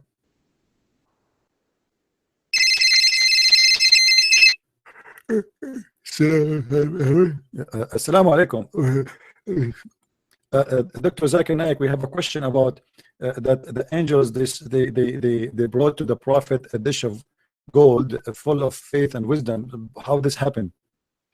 Okay, first of all, I told you 1,000 times before, don't ever call me in the middle of the night. I have 4 wives and I have to satisfy them. I am required, not like you Christian, to have sex with them every day. Secondly, about the prophet, this is possible. God of Islam, he provides always wisdom to the prophet, and he sends them in desert. As an example, me myself, I know nothing about Islam. I invoke Allah, my God, and he sent me a desert with them, and this is why I'm very smart. Thank you very much. Muslims, you say to us that your God, if he wants something to be, he say be. So why he need to do a plastic surgery, sending 2 doctors, 3 angels, who they supposedly surgeon to cut the chest of the prophet? What about what is the problem with Muhammad? Why they are doing that?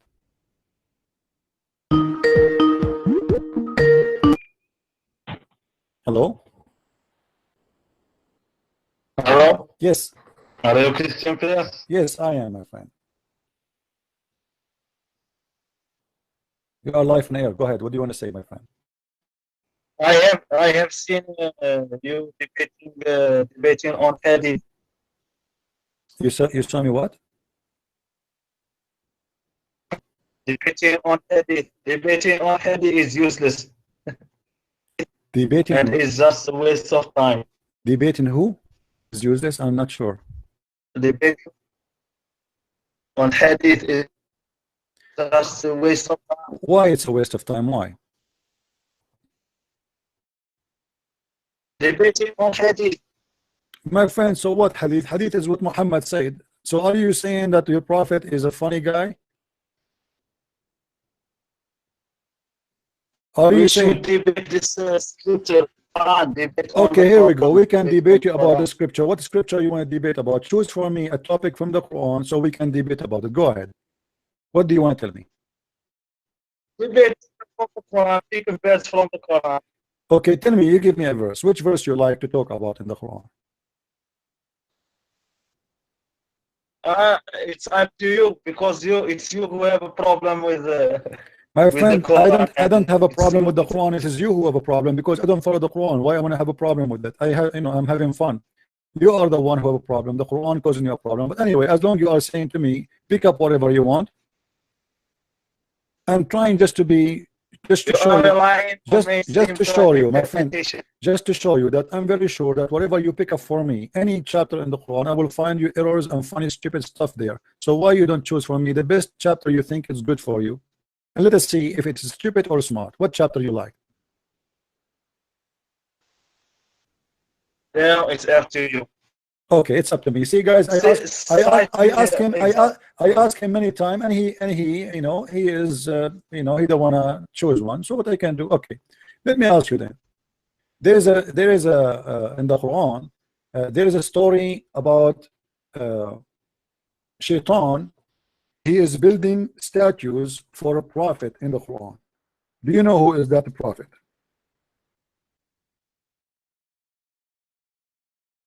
Prophet Sulaiman. Prophet Sulaiman. Okay. Solomon. Okay. So why Sulaiman? Allah, he is ordering the devils to build for him tamathil, which is statues, when it is haram in Islam to have a statue. No, it's not wrong. It's not wrong. It's not haram in Islam to have a statue. It's not haram. It's not haram. No, worshipping them is haram. So you can have statues, but worshipping them is haram. So what the purpose of having statues? Why he was having statues? It's up for decoration. For decoration. It's a work of art. Okay, so guys, he said it's a decoration. So why your prophet, he said that the one who draw a picture, Allah will burn him and he will force him, he will stay in hellfire until judgment day for drawing that picture. That's bullshit. That's I agree, this is bullshit. I agree, guys. Did he say this is bullshit? Did he say this is bullshit? Yes, it's bullshit. So why? I don't believe in this fake hadith that came about to 200 after the Prophet death. My friend, how you know it is a fake hadith? Who told you it's a fake hadith? How you know? I mean, because the Quran doesn't forbid using statues. Okay, show me where in the Quran it says. Show me where in the Quran it says does not forbid you from using statues. Can you show me the verse? اجتنبوا الرجس من الأوثان. That is avoid the confusion. اجتنبوا الرجس من الأوثان. Is that Arabic? You are the one saying. Is that Arabic? Arabic. Are you a Moroccan? What are you? I'm an Algerian. Azari. Okay, this is not Arabic. I cannot understand the word. It sounds like a gibberish for me. My friend, where is the verse in the Quran that says that you can have statues? Can you show me? اجتنبوا الرجس من الأوثان. Okay, اجتنبوا الرجس من الأوثان. Okay, so what is the rijs? What is the rijs? It's the confusion of worshiping. No, my friend. No, this is not true. That word means the statues. That word means the statues. Do you want to challenge me? Do you want to challenge me? Yeah, I want to challenge you. You still believe in that? You still believe that Feta is a little boy. Abdul, and, Abdul, Abdul, and okay, Abdul, and Abdul, Abdul is prostitution. All these are fake interpretation. All these are Mr. So you run to say that this is a false interpretation. So why? Okay, hold on. Why you are saying the interpretation is false for the verse you choose for me? So you are saying that the interpretation agree with me, it's against you. No, it's not against. This is the confusion of belief. Are you sure? Confusion in one's belief. Okay, the verse you quote for me is a chapter 74, verse number 5. وَالرِّجْسَ فَهْجُرْ, correct? What is the translation for it? Do you want to read the translation? Yeah, Riz avec sin, not avec z. Huh? What? Riz avec sin, not Riz. Avec sin, avec S sound, not the Z. Outrageous.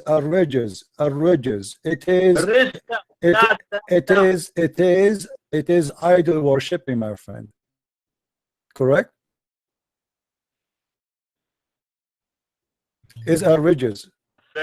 Is it an idol worshiping? Yes or no?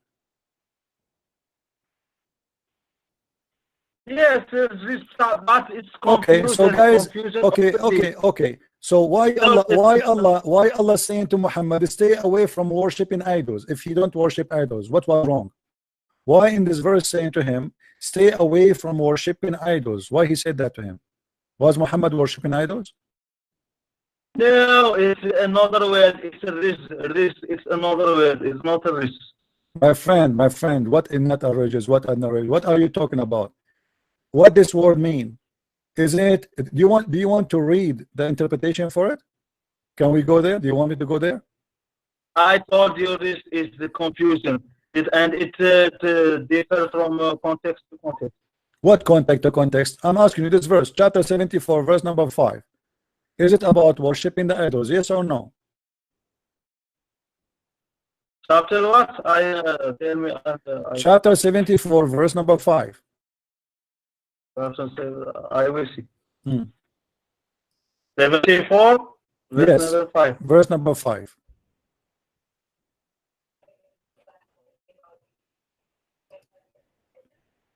I told you, it's not this this word that I'm talking about. The difference is in the last letter. My friend, it doesn't matter. Okay, that one, what one? Let us focus on this one. Was your prophet worship? Focus on this. Abdul, was your prophet worshiping idols? Yes or no?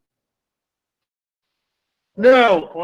Okay, so why he is saying to him, stay away from worshiping idols? No, it's not from worshiping idols. My friend, so why he's saying to him, stay away from worshiping idols if you don't worship idols anyway? The difference lies in the last letter. It's not my friend,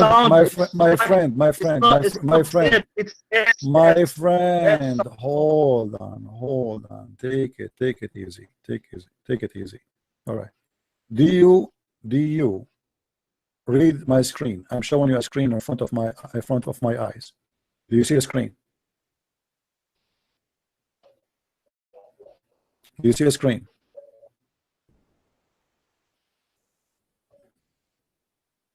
Are you there? My internet is very slow. Okay, read with me. It says Rogers. Here we go. Even he wrote it for you in English. Or idols. Do you see it?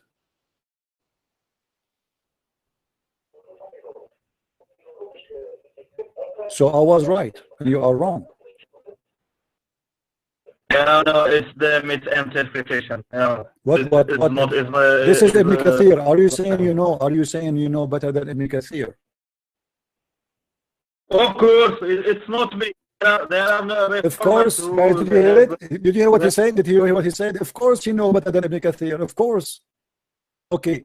Who is the scholar? Who is the scholar? Hold on. Ibn Kathir obviously is an idiot for you. Who is the scholar agree with you? There are plenty of nude reformers. There are So you want to go by the reformers because now the old scholars, they got your prophet busted. So what we do, we try to fabricate a new interpretation for the Quran. That's why you are saying we go with the new reformer. No. Nay. So you are saying to me that Ibn Kathir is a liar, right? No, it's not a liar. Nay. Abdul, I have no time for kids. Let your dad call me. When we debate in an academic way. When I show you, when I mention something, I prove it. And by the way, I don't agree with Ibn Kathir. I'm just using what they have in their books. They lie about the meaning, and their Quran is full of contradiction. How in one place you say that statues is haram, pictures is haram, a person who draw a picture, even Allah, he will draw the picture for him, and he will say to him, okay, blow on it, breathe, so Allah, because he wants him to create it, make it alive, because this is how Allah supposedly, and this is even how Jesus in the Quran, he breathed into the mud, right, and he made it come in to be alive. So Allah will bring you in the judgment day, and he will bring the picture you draw with your hand, and he will force you to breathe into it.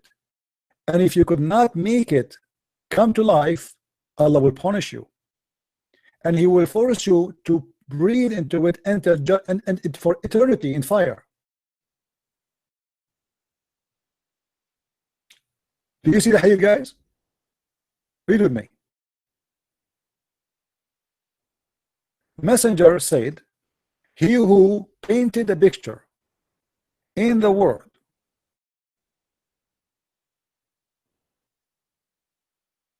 be compelled to breathe soul in them in the day of resurrection.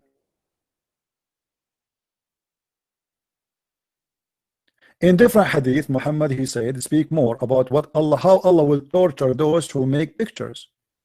So which one is more bad in Islam, making a picture or having a statues? Obviously, statues is a lot more ugly.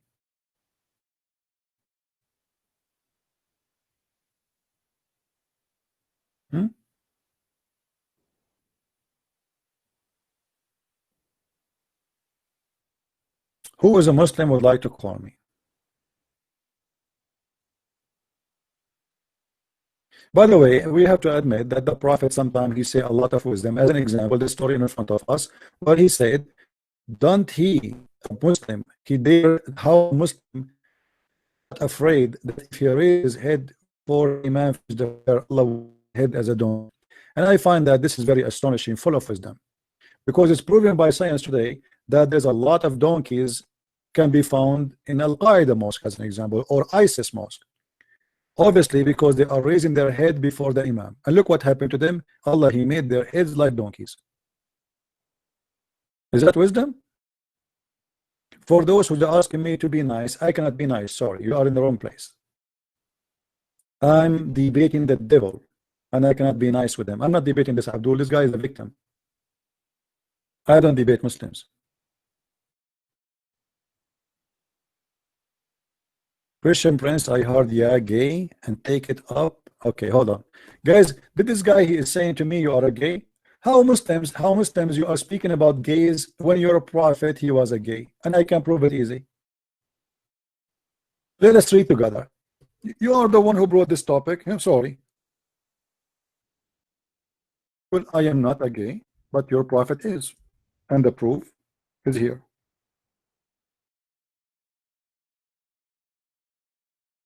Read with me.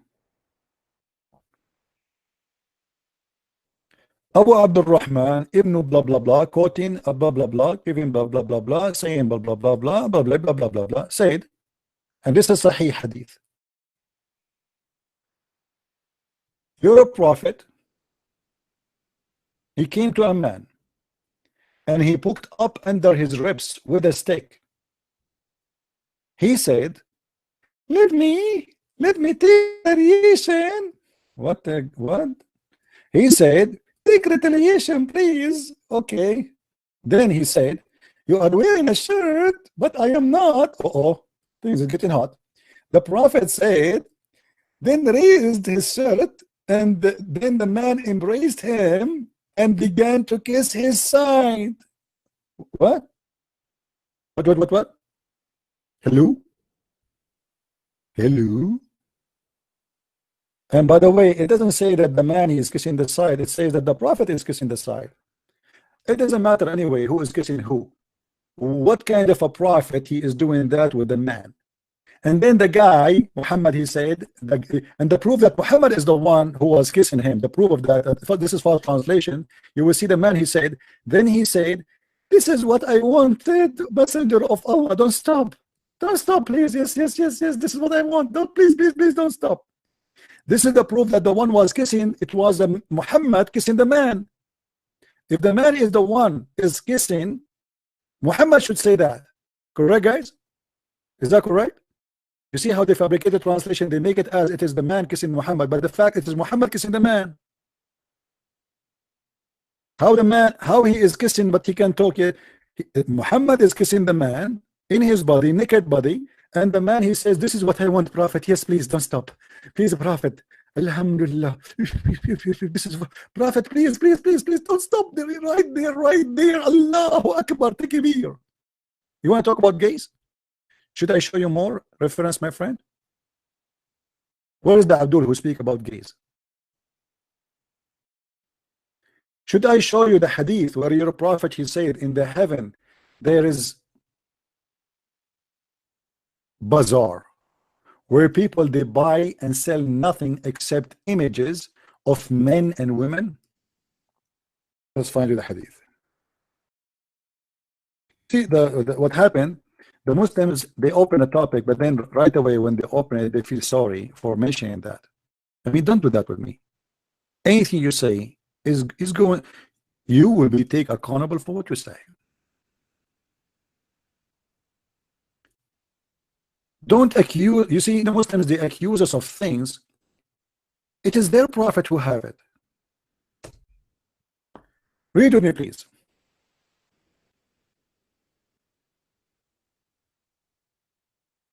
And I like it when the prophet, he say, indeed. Indeed.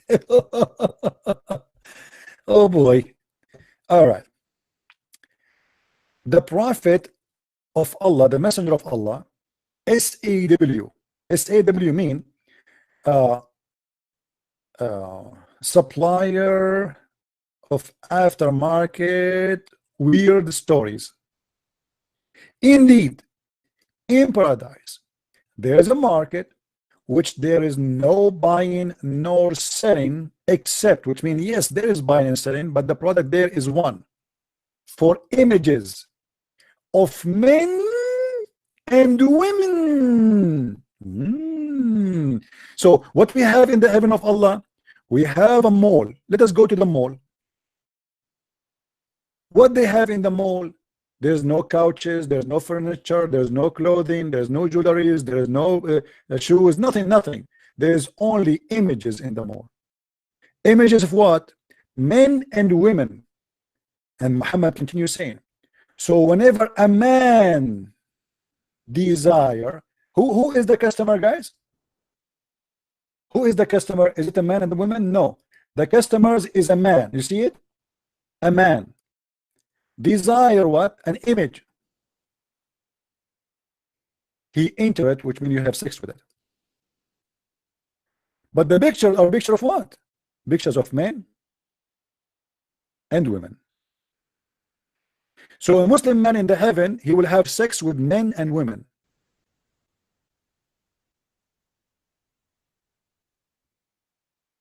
This is the first virtual sex ever. And you guys, you say that internet, sexual internet, blah blah blah. Just look at this. This is virtual. You see a picture, you jump inside the picture, you have sex whoever with inside the picture, regardless if they are men or women. Any picture you see, you jump inside it and you boom boom.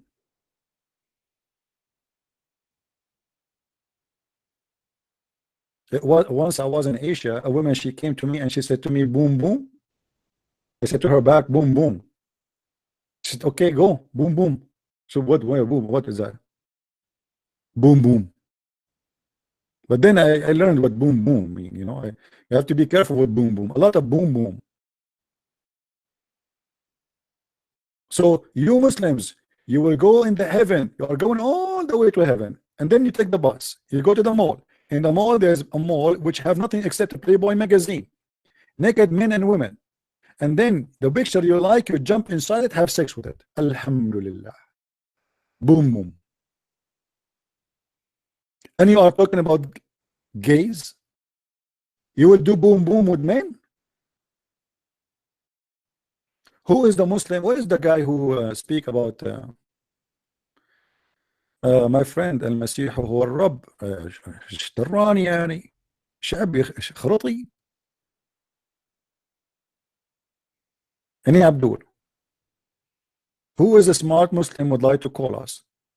By the way, Muslims, if you call me, Allah will give you a full magazine of boom boom for men and women, full of pictures.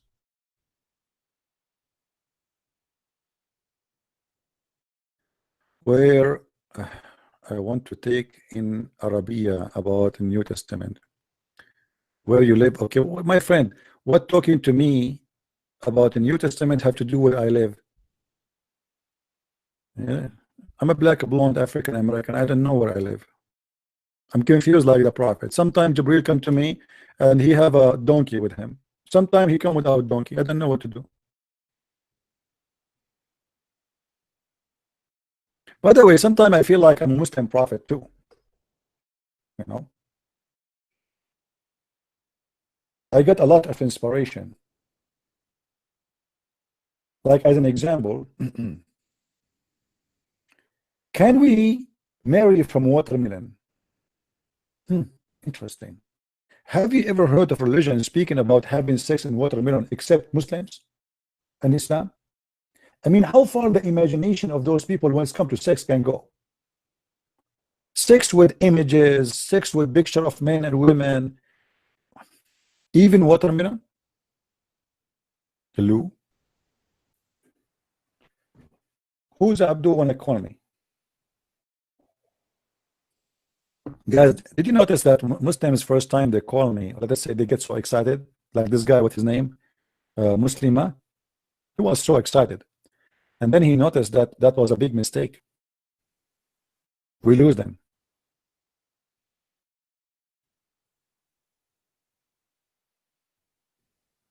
Any Muslim would like to call? Guys, be honest. Do you like what Christian Prince do? What do you think? Are we doing good? I mean, do you like the way I do things? Take your attention before you tell me. I don't care if you like it or not. I mean, look how rude he is. Unbelievable, this guy. Why he's asking us if he don't care anyway? Because I like to know. Thank you, my friend, for liking my work. Thank you for all the love, especially those who love me. You know, according to YouTube, 99% of those who watch my videos are male. I mean, how lucky I am. Why I am not Muhammad? Imagine I am the prophet of Allah and women are lined up in the front of my door. Who is this? We are women coming to you. CP, Allahu Akbar. We are going to say Shahada, submit ourselves to you. That's so beautiful. I mean, why I am not lucky like the Prophet Muhammad? Every morning you open your door. I mean, I will not even dare to open the door because they will flood the house. They will jump over me. Unbelievable.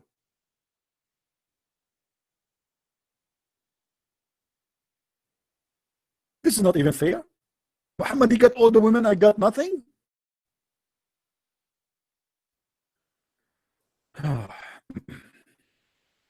I love you all. Thank you very much.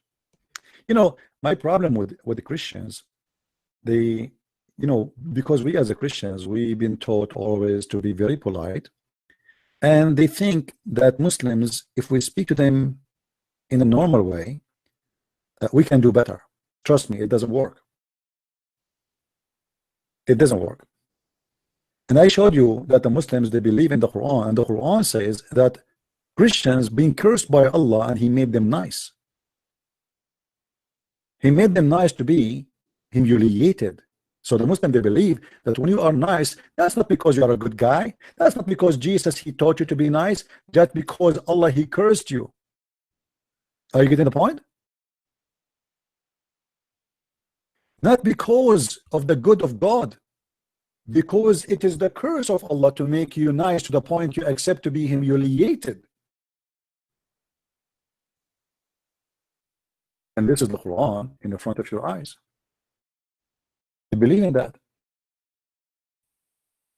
Chapter 3, verse number 12. Allah, he made a curse on us to the point we accept to be so nice to the point we will be humiliated with our kindness.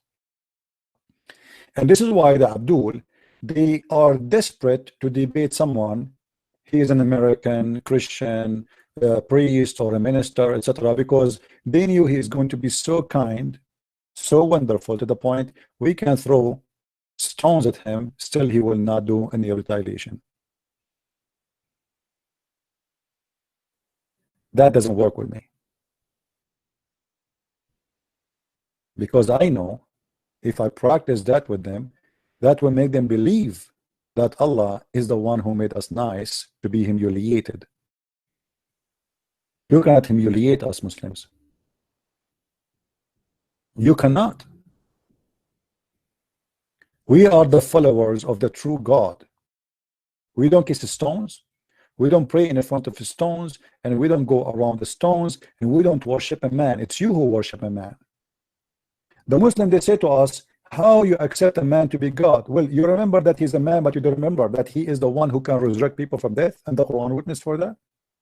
You remember only that he's a man when you want, but you forget that he is the one who can tell you what you had in your houses, as the Quran said. You remember that he is just a man, but you don't remember that he's until now he's alive. He is the living God who can be alive for 2,000 years. And where? In heaven. Even in your stupid cult, Jesus the Christ is alive right now as we speak, and he can hear us from heaven. So you remember that he's a man when you want, and you forget the rest when you want. How can he be a man, yet he can be who he is now?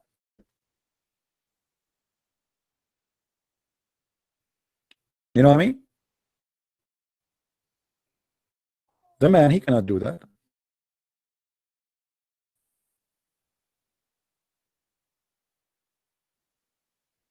Abdul TV. Actually, the debate between Hijab and David, it was very good, because I have a link for you there. Go there, click at that link.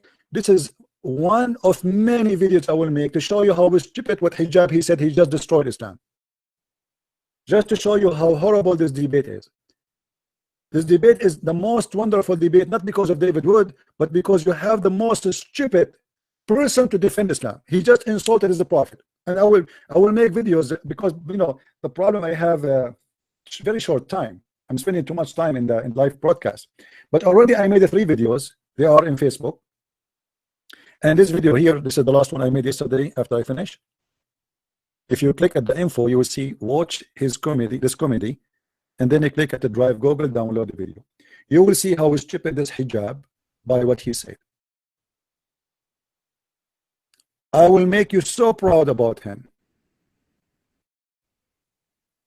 Every Muslim should be proud. You will see. Just watch it and see how stupid he is. Now who's next? And by the way, why you don't dare to call me?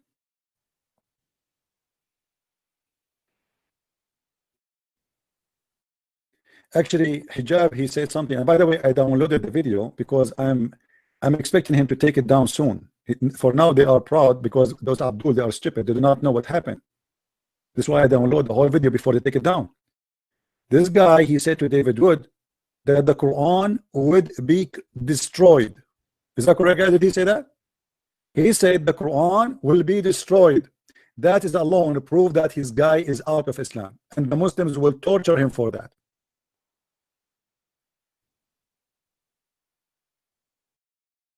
Who is a Muslim here there to call us? Who is a Muslim agree with the Muhammad Hijab that for 4,000 years, and he was shaking his hand, for 4,000 years, not a single rabbi do break the command.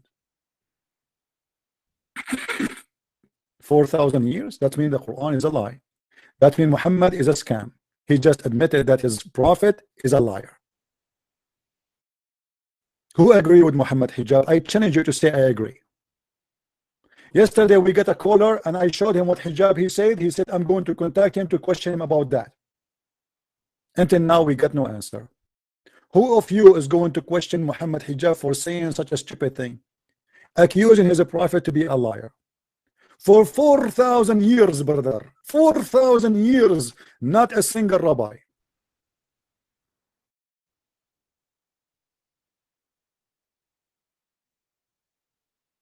David would agree. I don't know if he agree. Well, if he agree, that means he's saying the truth, because not a single rabbi really worship another god. The problem here that Muhammad don't agree. Do you see what you stupid you are? Guys, hold on. This guy, he's trying to be a smart ass Muslim. Let me show you his text, just to show you how stupid when they try to defend. This guy here, he said David would agree with hijab about for 4,000 years not a single rabbi took as a god beside God. He never broke the command. Well, this is what Christianity teach. Hello? But your prophet don't agree. Your prophet in the Quran, he have verses saying that the Jews worship a guy, his name is Uzair. So if David would agree, that would be a problem for you Muslims. He agree with the stupid fool Muhammad hijab. So we can get him busted. How you allow hijab to say that for 4,000 years not a single person, not a single rabbi, not a single Jew worship a god beside God, when the Quran says clearly that they did take many as gods, including a guy, his name is Uzair, and they claim that he is the son of Allah. You see how stupid this is? I agree too. I agree. What a stupid idiot. How you say that, Abdul? How you insult your prophet in your Quran and you claim that your prophet was fabricating a lie about the Jews. The Jews never worship anyone beside God. When your Quran says وقالت اليهود عزير ابن الله وقالت النصارى المسيح ابن الله قولهم بأفواههم يضاهئون قول الذين كفروا من قبل قاتلهم الله أنى يؤفكون. Like a horror movie. So why your stupid hijab saying for 4,000 years none of the Jews broke the command of God and worship someone beside God? He is accusing your prophet to be a scam. Where's the guy? He said we agree. Do you agree with him too? Do you agree with Muhammad hijab? The guy who like Muhammad hijab, do you agree with? I challenge you to call me and to say I agree with Muhammad hijab. Yeah, and he said supposedly he is schooling David Wood about Hebrew. He said, as an example, teach you Arabic and teach you Hebrew. I mean, teach you Arabic and Hebrew. And then he said, Elijah mean God is with us. Guys, download the video. The video is there in the info. Please click. It says there down in the info. Watch this comedy. Please download that video. Post it all over the internet. Let everybody die laughing at Muhammad hijab. Do we have an Abdul? This debate is going to be a tattoo of shame on the face of every Muslim because they were clapping. It's a tattoo. You're gonna take it off.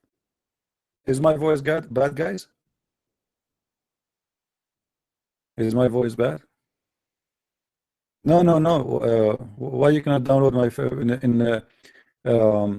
in Google, when you click at the link, there is a okay, good. When you click at the link, maybe in your phone, I don't know, but in the computer, if you click in the top, there is a sign where you can click at download. Correct, guys? If you click at the link right away in the top right of the browser, you will see it says download. There's an arrow down. Click on it and you can download the video. All right, it's very easy.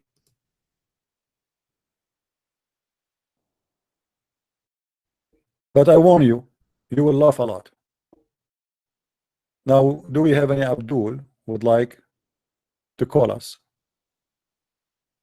Not in a human sacrifice, they are better spirituality. That's false, Mr. Amin. You are a false person. Muslim, they believe in a human sacrifice and they don't believe in spirituality. There's nothing is spiritual in Islam. Even the heaven of Allah is not about a spirit, it's about your penis and your stomach. So you are a liar. Now I challenge you to call me and show me where you got this information that Muslims do not believe in a human sacrifice. Isn't it Allah, he says to them that Allah, he ordered you to go and do jihad and kill, you kill and you die. This is a human sacrifice. This is the biggest religion in the world who believe in a human sacrifice. In order to make Allah happy, we have to kill and we get killed. If this is not a human sacrifice for you, that means you are stupid. When a Muslim today in Melbourne in Australia, he take a knife and he started stabbing people, he's stabbing them for the sake of who? Correct, guys? He's stabbing them for the sake of who? For the sake of Allah. That is a human sacrifice. He stabbed more than 12 people. To do what? To make Allah happy. And you are telling me, you idiot, you don't believe in human sacrifice? We don't believe in a human sacrifice to forgive sin, you stupid. It is you who believe in that. I challenge you to show me where the Christians believe in a human sacrifice to forgive sin. Human sacrifice, you idiot. If we kill somebody, we believe if we kill somebody, God will forgive us. This is not what happened in Christianity. Is that correct, guys? Is that correct? Any one of you here, we believe that we sacrifice Jesus so we can be forgiven? Is that what happened? That is stupid of you to say. We don't believe in such a thing. Human sacrifice is a bunch of believers sacrifice a living person for the sake of forgiveness. We did not kill Jesus. We did not ask him to be killed. We did not ask him to die, and we did not ask for his death. So you are a liar. So what if he died? If I say I sacrifice myself to defend you, that does not mean me doing a human sacrifice, you idiot. Obviously, you do not know what a human sacrifice. And we as a Christian, when we say we are forgiven because of Jesus, not because he is sacrificing himself to save us, but because he came to us and he did all what he to prove to us how much he loves us. But the salvation will happen if we believe in him. Jesus said, not everyone says to me, Lord, Lord, will enter the kingdom of my Father, but the one who do his will. Which means, okay, he died on the cross, but still we are not saved. They killed him. They shed his blood, still we are not saved. Unless we do his will. So you are a liar and you are a hypocrite, and you don't dare to call me. Well, you are a coward. You don't dare to call me and show me where in my core doctrine it says that we believe in a human sacrifice. You are a coward. If you search right now in Google, what is a human sacrifice, you will see it's a group of believers who sacrifice somebody in order to be forgiven. None of the believers sacrifice Jesus. Jesus said, nobody take myself from me, but I lay down myself. Is that correct, guys? Did Jesus say that? Nobody take it from me. I lay down myself.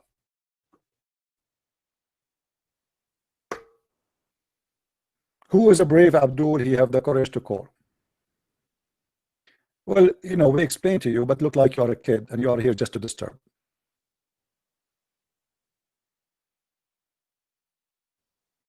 This is why you keep asking me where you live for the last hour, because you are Abdul and you are a coward. Same time, let me show you what the Quran says about sacrifice. The Quran used the word qurban, which is an Aramaic word. Why the Quran using qurban? You will notice that this guy, he claimed that they don't human sacrifice. What is a human sacrifice? Is you sacrificing a human being. Okay, let me show you. He claimed to be a Jew, this guy. Muslims, they're Christian, following story. God, he asked Abraham to sacrifice his son. Is that correct? Of it, and the Jewish and the Christians, the three believe that God asked Abraham to sacrifice his son. So when you say you don't believe in human sacrifice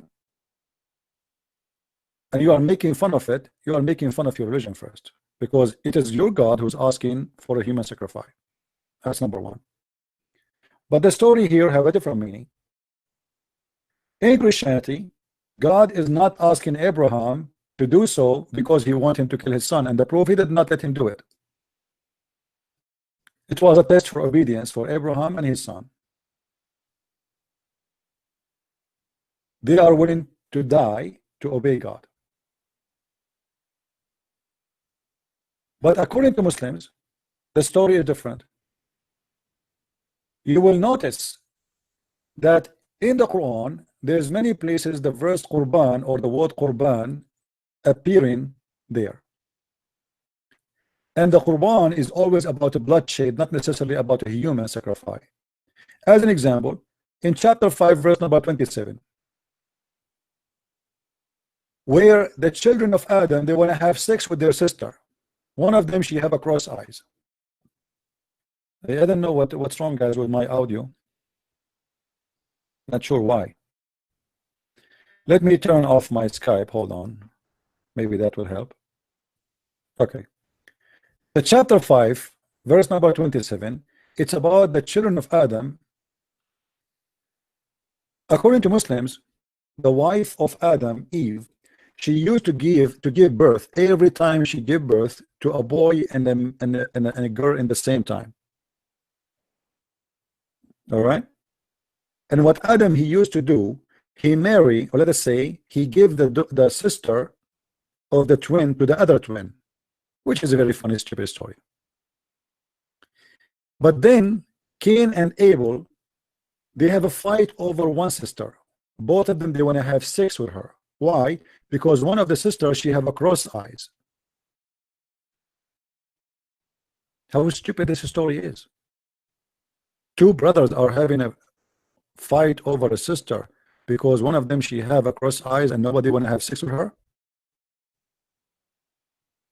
If there's any Muslim tell us what's happening.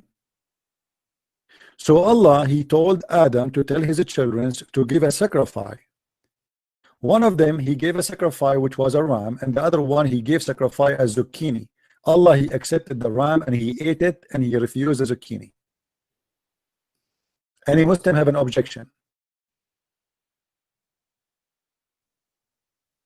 Any Muslim has an objection? Hello?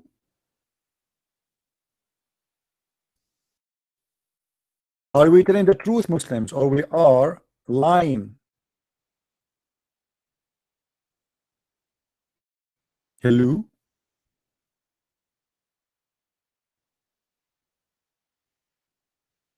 Who is a Muslim who is willing to call us? Chapter 5, verse number 27. Anyone? Two brothers are fighting over their sister, and both they don't want to have sex with the one. She have a cross eyes. And the solution is to give sacrifice. And the one Allah he eat his dish is the one who can take the one she have fine eyes. I mean, this is too much. Must be true. Who of you want to have a wife she have a cross eyes? No way, brother. What's wrong with the woman she have a cross eyes? I mean, what's his fault? What kind of a story is? Any Abdul?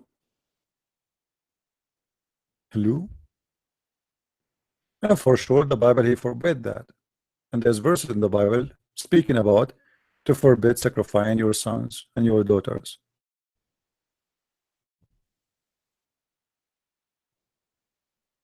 Who is the Muslim want to call us? Mayday, Mayday. A Muslim is needed. Mayday, mayday. Who is next? Yeah, and you know the Muslims, all of them, they want to debate about the Trinity because it's an empty religion. They think if they say to us we believe in one God, that will make them reliable for us. But it's very funny. I mean, who cares if you have one God or 10 or 20 gods? You see, the issue is not about how many gods there is. Let us say there is a million God. So there is somebody he believed there's a million gods, and we found later that he's right. That will not change anything. A million God or one God will not change anything. The question is this God who you claim to worship, is it exist or not? You know what I mean? Is that logical, guys? The question is not about how many. The question if they are exist or not. They worship 1 or 10 or 50. They are all false. It is 1 false. It is 2 false. It's 3 false. It's 5 false. It's 20 false. Who cares? The question is the God of Muhammad, is it true or false? All the proof in front of us saying he's false. Have you ever heard of a God he don't remember even what he created first, trees or stars? Right? Any Abdul? How we can believe in Muhammad? Show me.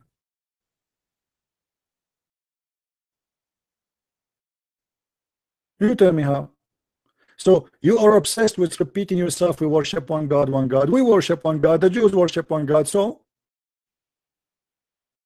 the old Egyptian worship one God. There's many religions. There is right now a church. It's called the Church of Satan in San Francisco. They worship the devil, and he is one God for them. So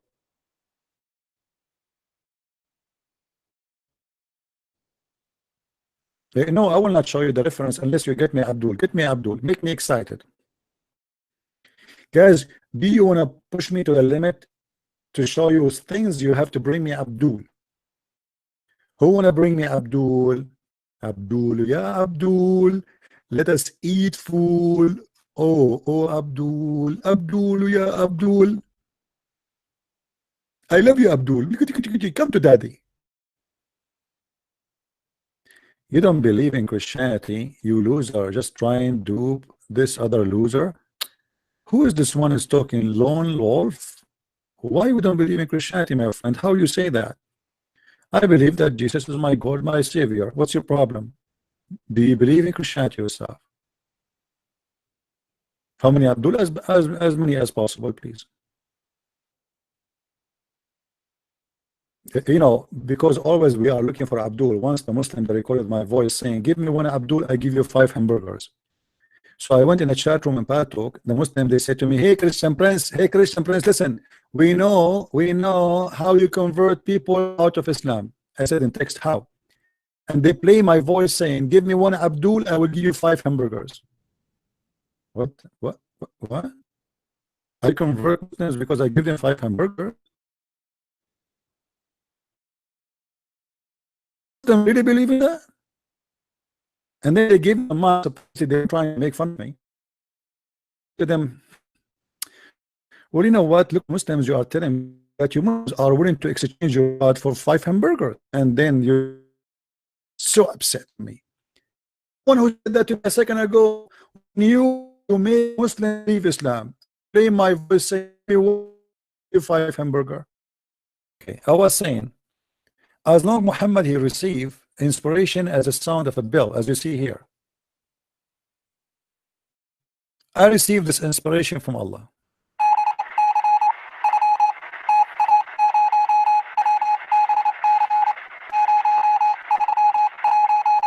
Okay, this is Morse code. We can translate that into words. How Muhammad translate the sound of the bell into Arabic? Any Muslim can tell us?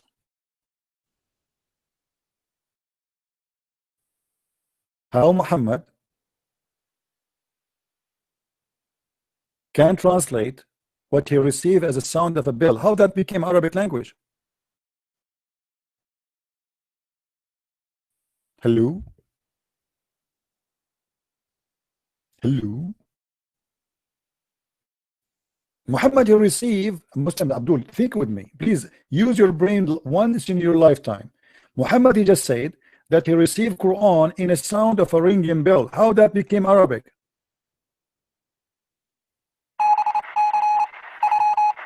KGB, KGB, do you hear me? KGB, yes, CIA, yes, I hear you. Bravo, bravo. Delta. What is that? Muhammad, he received inspiration as a ring of a bell. Why? Obviously, this guy, he's suffering from mental illness. This is called seizure. Hearing voices, annoying, destroying your brain. It's very clear that this man, either he's possessed with the devil or he have a mental issue of a chemical balance in his brain. Any Abdul? Anyway, guys, did we have enough for today? Guys, do you want to stay more? Because look like today the internet is bad and the voice is bad. YouTube is acting bad, so I'm not sure what's the problem with YouTube today. Abdul, do you miss me? Do you? Do you? Do you love me? Do you? Do you? Do you hate me? Do you? Do you? Do you? Do you? Do you? Do? Yes, I do. Now the Muslims are answering. Yes, we do. We do hate you a lot. We do. We want to find you. Yes, we do. Yes, we do. Can you tell us, please, where are you? We are desperate to find you. For the sake of the leg of Allah, who are you? And then Christian Prince, he say back, do you love me? Do you? Do you? Do you hate me? Do you? Do you? Do you go crazy because of me? Do you? Do you? Do you? Do you? Do you? Do? And then the Muslim, they say, yes, we do. Should we continue until tomorrow? We need the Muslim to call us. Hold on. I forgot that my Skype is off. I turn it off so we can hear better. Hold on, hold on. Let me turn it back on. I hope the voice is better now.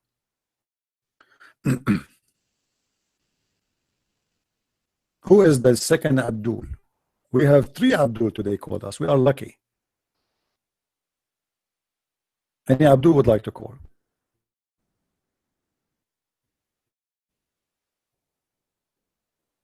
I need what? Some rest. Yeah, I need some rest. Actually, my eyes hurting me. Too much looking at the computer. All right. Hello. Hey, CP. Hey, my friend. How are you? Yeah, I'm very well. Yeah, I just want to thank you for your show. It's a really good show. See, a lot of Abduls there, but none of them were calling apparently. Yeah, I thought I'd. Well, we have some Abdul in the beginning, so it was okay. I mean, like we have some. No, I didn't see that. I've been watching for about 3 hours now. Yeah. And yeah, the first time I called in, I thought I'd give you a quick bell. Yeah, I'm actually a former Sikh myself. Okay. So I'm not an Abdul, but yeah, I used to listen to your shows when I was searching my faith, kind of thing. Yeah, so did you choose any belief now? Are you like believing in something? No, we're Christians now. Oh, wonderful. That's wonderful. Good my for you. boys, they were 10 and 14 when they found the Lord. They were the first ones to Christ in our family. And yeah, they have an amazing testimony. You know, my friend, maybe sometime we can have you as a guest so you can explain to us what the Sikh they believe in, because you used to be a Sikh, right? Yes, Sikhs, they believe in the concept of one God. But to get to heaven, you have to find yourself a guru. And yeah, well, there are no gurus around, so there is no real path to heaven as such in Sikhism. Not that I was ever very devoted Sikh anyway, but when my boys became Christians, my son was 14 when he found the Lord. He used to watch videos, and he saw a Christian link where told you how Satan controls you through music and so on. And he got really scared. He thought he was going to go to hell. He came home, and so this was like a period of about a week. And he came home and he prayed. The videos showed you the sinner's prayer at the end of it. He said the sinner's prayer, and he felt the Holy Spirit, and all his fear had gone. And he went through a phase of about 3 months where he would pray to our Sikh gods. And he said, whenever you pray to Sikh gods, it was like just talking to yourself. But whenever you pray to the Father and in the name of Jesus, he physically felt the Holy Spirit. And he kept it secret for about a year. Didn't tell anybody. But then, you know, when you find Christ, you want to share with everybody. So he shared with his younger brother. Well, he said to his younger brother, "Can I pray for you?" And his younger brother said, "Okay." He was 10 at the time, the younger brother. And he said, "Father," he said, if I tell my brother I've become a Christian, he's going to grasp me up and tell my parents, get me into trouble. Will you show him something that will convince him that you're real? And he said, "Father, show him heaven." And a couple of minutes later, he said, "Rohit, are you awake?" And Rohit said, "Bro, don't touch me. I'm in heaven." And he describes how he saw heaven. He saw the golden steps, went to the top, saw the gates of heaven. He met Jesus Christ, and Jesus Christ took him by the hand, showed him around heaven. And he says, when you talk to Jesus Christ, you don't talk with your mouth. It's just all telepathic. You know what he's saying, and vice versa. And he saw the well of souls. And his brother was just blown by it. 2 days later, he prayed for him again, and he saw heaven a second time. He saw a lot more this time. He describes it as the castle of God. He saw it in a third-person view, in walking into the castle. And he said, when you see the Father, you can only see like waist down. The top of it is just light. You cannot see the Father like that. He says he saw the well of souls. He saw angels.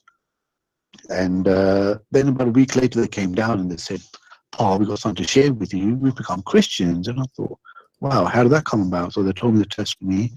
And to cut a long story short, I started looking into Christianity myself. And I knew quite a bit about the Roman Empire and about Jesus, but I didn't know why Jesus Christ died on the cross. I didn't understand that concept. And I started looking more into it. And just before that, before they had told me about that, I was looking into Satanism and, you know, why they believe in Satan so much. So I knew that these people believe in Satan, there must be a God as well. And it's like the Lord was working on me all this time. And, you know, to cut a long story short, I started reading the Bible. I started praying to the Father. And I found it very hard because in Sikhism, we don't have that concept, which is our God. So I knew there was a God. So I just used to pray to the Father only. And one day I just said, "Lord Jesus Christ, you know, I believe you died on the cross for me. And, you know, if you are God, or if I need you to connect with God, you know, come into my life as well and show me." And I just woke up the next day and I said, this like fire inside of me. I just had to go to church. You know, there's something telling me you have to start going to church. And I told my wife, and she was like, "Nah, you're not going to go to church. You don't get up before 12 o'clock. So we left it that week. And we went the following week. And yeah, we've all been baptized now, the whole family. And we're strong believers in Jesus Christ. And bless the Lord, he's given us all, you know, different gifts. My wife, she has some amazing dreams that she sees things before they've even happened. And my elder son, who's now 20 now, he's the one that brought us forward into Christ. He's probably the most devoted. He's felt like the anointing of the holy oil. When he first started, after he told his brother, he went through a lot of spiritual attacks because when you try to get closer to God, the living God, Satan does try to pull you back, kind of thing. And yeah, like I said, now we're all believers, we're all devout believers. You know, we praise him, we worship him every day. And yeah, it's just been one fantastic journey, and the life has just changed around so much. You know, you can see the living God at work in our lives, you know. And yeah, I just can't thank the Lord enough for pulling us out of darkness and shining his beautiful light on us, you know. Well, I mean to that, my friend, I'm so happy for you and for your family, and thank you very much for sharing with us your experience. And this is a very interesting story because I don't remember really I spoke to anyone before he was a Sikh from the Sikh belief. So this is very interesting, and you know, I will be happy to hear from you, and maybe in the future you can help more to understand what the Sikh believe, and maybe we can invite through you some of the Sikh who they can listen, and if they have questions about Christianity, we'll be happy to answer them. Sure, I mean, we live in the UK, and there's a lot of Sikhs that are converting to Christianity. You know, the Holy Spirit is really moving through the Sikh community as well. We know a lot of Sikhs that have converted to Christianity, and they all have amazing testimonies. You know, we know the Spirit is moving in the Middle East, because you can see thousands and thousands of testimonies on YouTube where Jesus Christ himself has actually visited Muslims. But yeah, in the UK, we find that a lot of Sikhs are starting to convert as well. The churches are in South, or where most of the Sikhs are, the churches are just full of Sikhs and Hindus. And yeah, the Lord is just mightily at work. He really is mightily at work. Amen. Amen, my friend. Thank you very much for calling me, and feel free to call me anytime you wish. I will do. Thank you, sir. Thank you. Take care. God the best. Cheers. Bye-bye. And say our greet to your son. You know, look like somebody's like a lovely person to listen to too. Take care.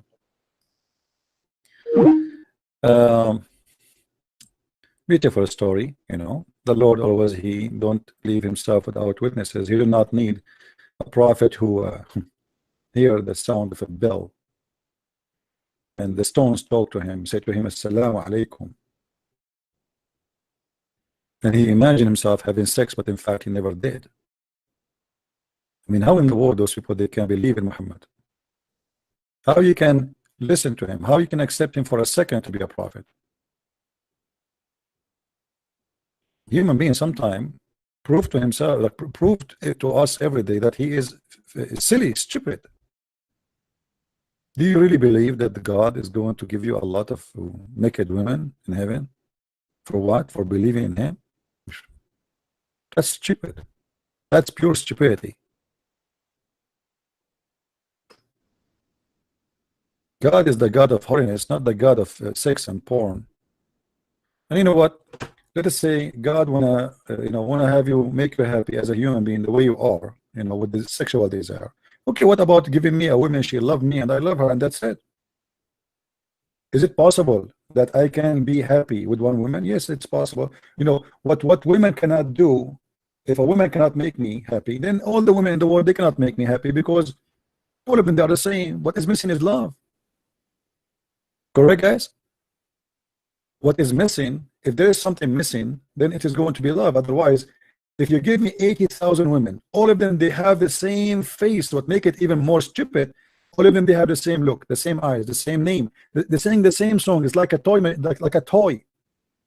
So you have 80,000 toys. You squeeze them, they sing for you. We love you. Happy birthday for you. Happy birthday, Abdul. We all love you. He squeezed the second one. Happy birthday for you. Happy birthday, Abdul. Happy birthday, we all love you. He squeezed the third one. 80,000 women, they are the same. What's the point? They sing the same song, they have the same face, they have the same name, they have the same. They have a 22 teeth, by the way, not 20.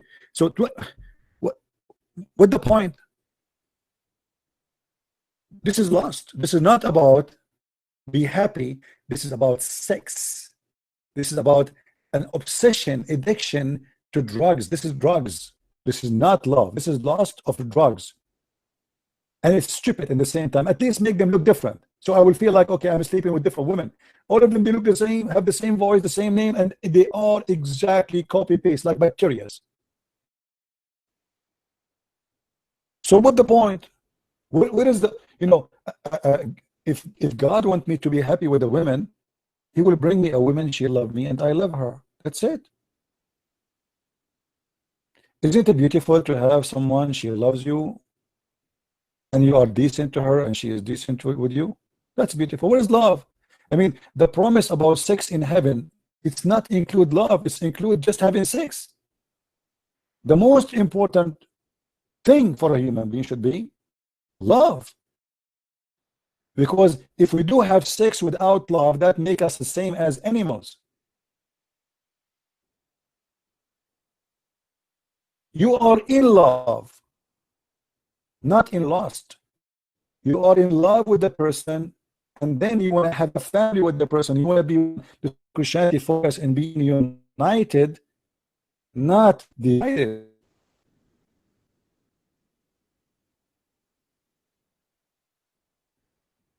one satisfy me, what cannot satisfy me? If I'm going to be with a woman because she is pretty, with more a different one, she is more pretty. If my woman, she will, because today I'm she will be in the street, she will go to the grocery store, she will jump and laugh anyone who is more handsome, and there's a lot of them. This is why I'm not, now I know why I'm not married. Yeah, I feel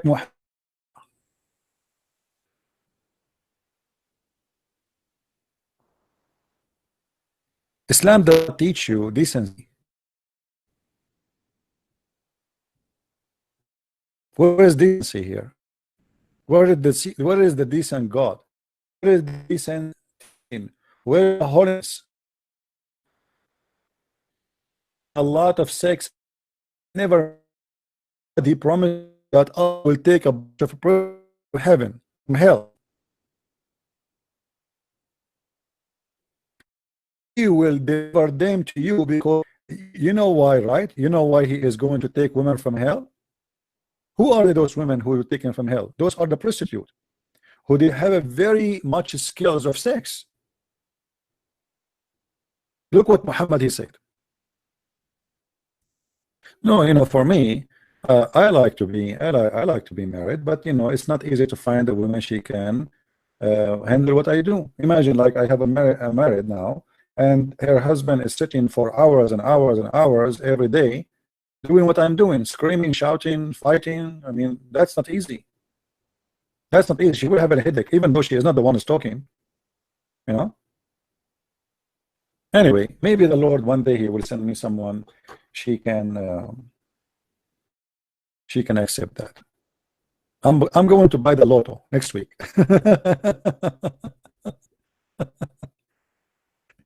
You know, if you have my book, by the way, did you see in the book where it says that in the heaven of Allah, you open a fig and inside the fig you'll find a woman?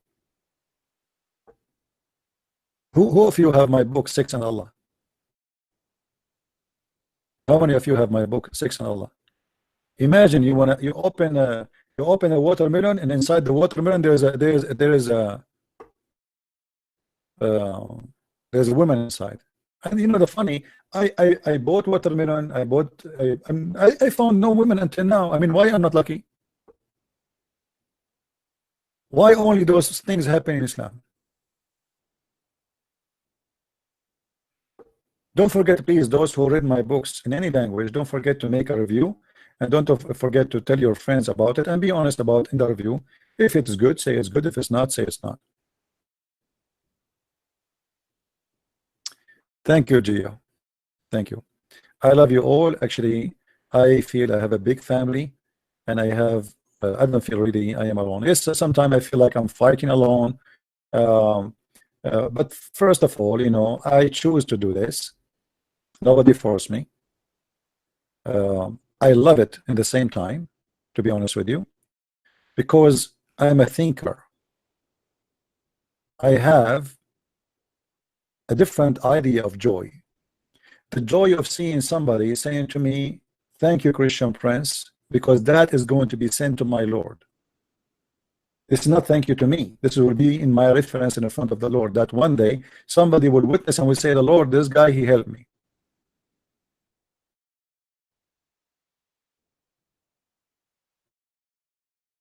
I'm building up my resume.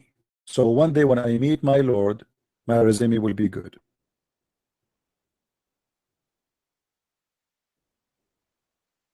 People curse me, people hate me, people want to kill me, people they make a threat for me. It doesn't change anything. That all of this is good for the name of the good God. If I show you my Facebook now, you will not believe it, how many messages I receive every day from people saying from around the world. It's like, you know, international. I mean, it's amazing. From Gambia, from Africa, from Indonesia, from Pakistan, from, I mean, you name it. And sadly, I can't answer everybody, you know.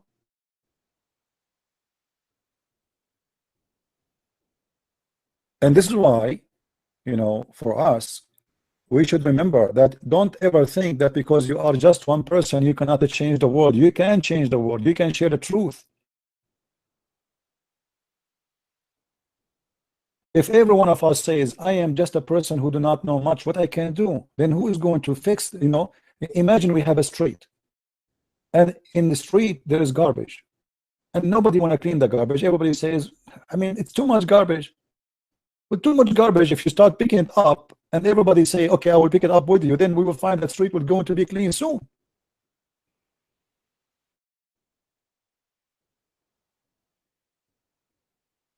All right? Just a warning for people in the chat. Here in my chat here, I don't accept anyone to say to me, we Catholic, we Protestant, we Orthodox, we pray for you. My friend, I don't care if you are a Catholic or Protestant or Orthodox. Unless you are being a devilish person trying to divide the people. We are Christians who believe in Jesus. I don't care for what church you go to. I care for what you believe. You are a Catholic, you are a Protestant, you are Orthodox, this is your business. The Messiah will be happy if you follow him, not to follow a name, have nothing to do with him. All those names have nothing to do with Jesus. What I meant, that we are follower of Jesus regardless of the church name we go to. It's just a name, mean nothing really. What is important is what is inside the belief, not inside the building. You can go to a church, it's called the Church of, you know, Love, the Church of Spring, the church, name it whatever you want. Who cares what you want to name it? You know, what is important is what those people believe in. Not everyone says to me, Lord, Lord, will enter the kingdom of my Father, but the one who do his will. Remember this phrase from the Bible, it's very important. Well, name of a church will not save you. It's your faith who will save you. This is what Jesus said. Follow Jesus, my friend. Don't follow a priest. Follow the Messiah. Don't follow a bishop. Don't follow a man. Men are corrupt. Me, myself, I'm a sinner. Why you want to follow me? I do my best to be as best as I can. But who said I am not a sinner?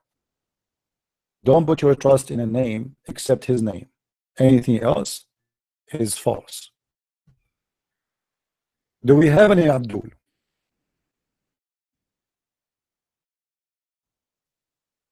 Do we have any Abdul?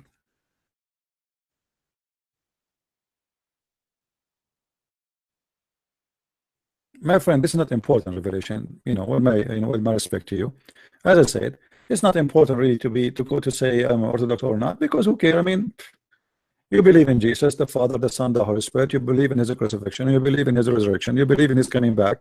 You believe that there's no salvation but by him, and for him, everything was created. He's the Alpha, he's the Omega. He is the truth. He is the light of the world. So, who cares what the church you go to? Here we go. We have a brother there. His name Acts. He is saying, I am an ex-Abdul. Good for you. Happy for you, my friend. You see, you can be a person who can call himself a Christian if you do something as a Christian. If you don't do that, you are no Christian. Christians is the one who do what Christians do. Jesus, he said, if you are of Abraham, you do what your father Abraham do. Is that correct? If you are of Abraham, you claim that you are from Abraham, do what Abraham do then. So you don't claim that you belong to Jesus when you don't do what Jesus do. Do you help somebody? He's a neighbor. He's old. Hello. Hello. Hey, my friend. How are you? I'm fine, thank you, brother. How are you? Looks like today Well, our internet is really horrible. Today the internet is a little bit down. Maybe it's YouTube, but we really thank God for you. We're praying for you. I just wanted to encourage you. You know that there are millions of people that are praying with you and trusting God for the work. It is the Lord, as you said, it is the Lord's work, and He will fulfill the desires of your heart too, even in regard to issues you have not mentioned. My prayer is that the Lord will meet you at that very point of need. Sometimes He understands our needs more than we do. That's my prayer for you. Thank you, my friend. Thank you. Your voice is again is cutting off, so look like today we have a problem. Well, thank you very much, my friend, for the call. And we pray all of us to each other. May the Lord bless everybody. And the most important thing is that no matter what you do, still you have to feel humble and you have to feel that you did nothing yet. And honest to God, when I do not do broadcast, which means to refute Islam, I feel guilty. I feel truly guilty after all the thousands and thousands and thousands of videos. God knows how many I did, how many years I spent in my life. Still I feel guilty if I don't do it. Yeah, CP, I just wanted to encourage you for one thing, that I've been, since I came to know the Lord, I've been working with the church among Muslims, and I had the same trouble in asking the Lord, you know, in terms of life, will I ever settle down? But this past year, this April, I just got wedded, and I know in the Lord's own timing, wow, things will happen. So hang in there. Keep doing what you're doing. The Lord knows. And by the way, CP, about the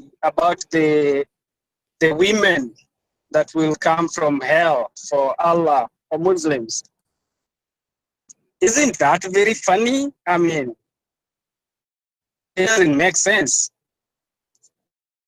Yeah, well, we will try to answer that, and I have somebody. Yeah, I know. That is Greece actually, to insult to women, insult to God too, because God don't judge you by gender. God judge you by your act, and have nothing to do with gender. And there's people who they are good and bad from both gender, and being good or bad nothing to do with gender. Actually, women, they can be a lot more merciful, more harmful and violent from men. So why they will be in hell? I mean, it doesn't make sense. That's all doesn't make sense. I'm going to ask somebody in text asking about the Trinity. So thank you, my friend, for calling. Yeah, God bless you. God bless you, and have a good evening. Take care, my friend. All right. One of you said to me here, Infused Gaming, CP, please explain what is a Trinity, since many Christians seem confused. You still haven't answered me with regarding debating in person yesterday. You put me time out for asking what do you fear. My friend, first of all, I don't debate in person for a very simple reason. I just last week I went to Texas. I spent almost $1,000 to go there. I'm not a rich man. Same time, why I want to do it in person? What is the purpose of that? If you cannot do it here is better than a person. Here I'm showing you in the screen. We see the reference together. People, they gather around us and they can hear us perfectly. It's perfect. What in person mean? What do you mean in person? Why you want to do it in person? What does that mean? If you have a question, call me. If you cannot do it in the internet, it means you cannot do it. Is that a Muslim, Mr. Infusion? Infusion, are you a Muslim?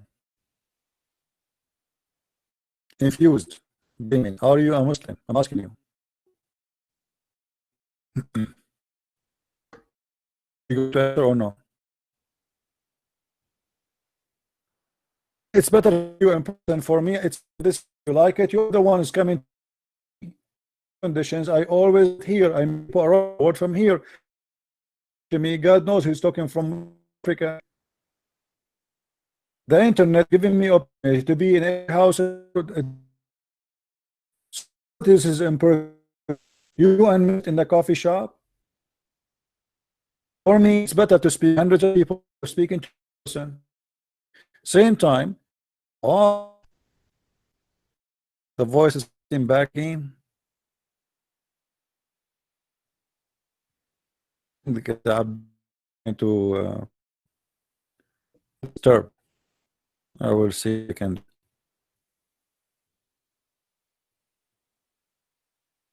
Now, am I heard now?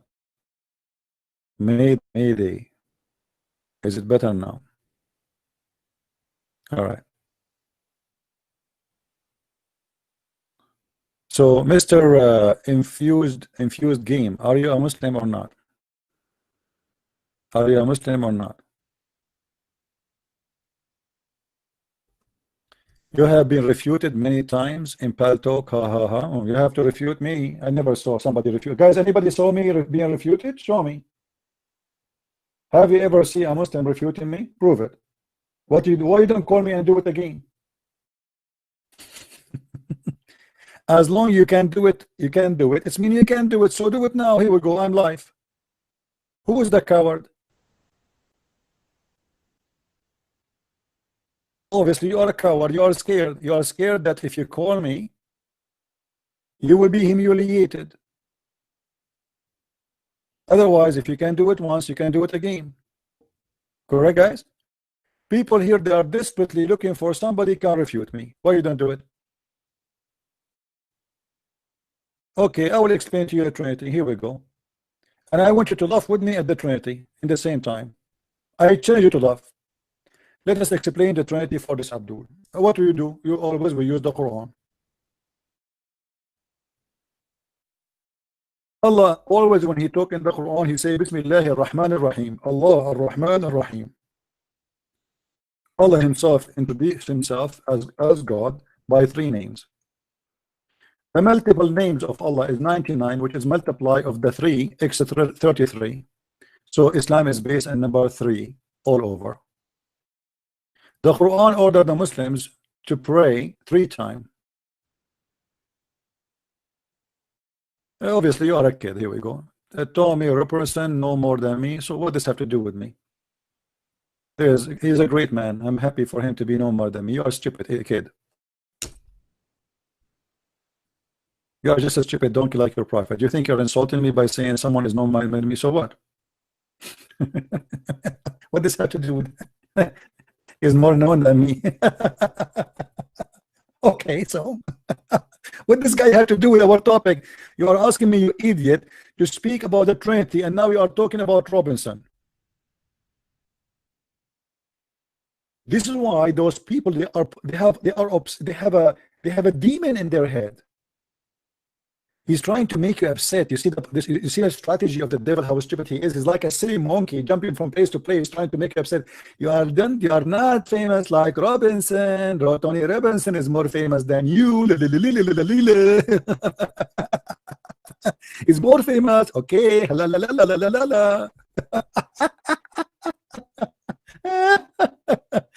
My friend, Mr. Robinson, I really appreciate this man. He don't debate Muslims. He's like he's taking an act to protect his country. For me, I am here to defend the Muslims and to bring them to the truth. Now let me show you, Abdul, how you Muslims should believe in the Trinity, because your stupid God in the Quran, he confirmed it. Chapter 4 verse 171, and I taught all the Christians how to show the Muslims from the Quran that the Quran confirming the Trinity, do not deny. The same verse which deny the Trinity is the same verse confirm the Trinity. This is how stupid the author of the Quran is. How you say to them there's no Trinity in the same verse, yet in the same verse you confirm that the 3 is in 1 and 1 is in 3. Read me carefully, Abdul, and laugh at your God.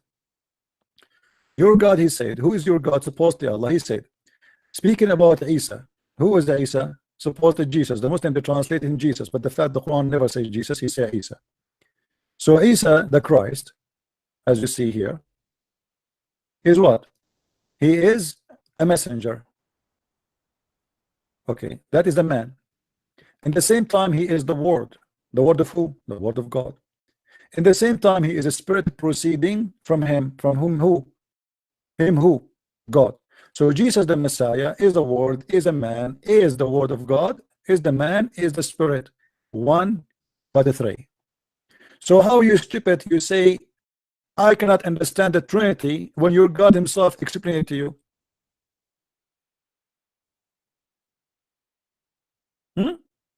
Are you going to make fun of your God? Are you going to say, Allah, you are being stupid? What does have to do with this, with this, with this? How Jesus can be three, but yet he is one?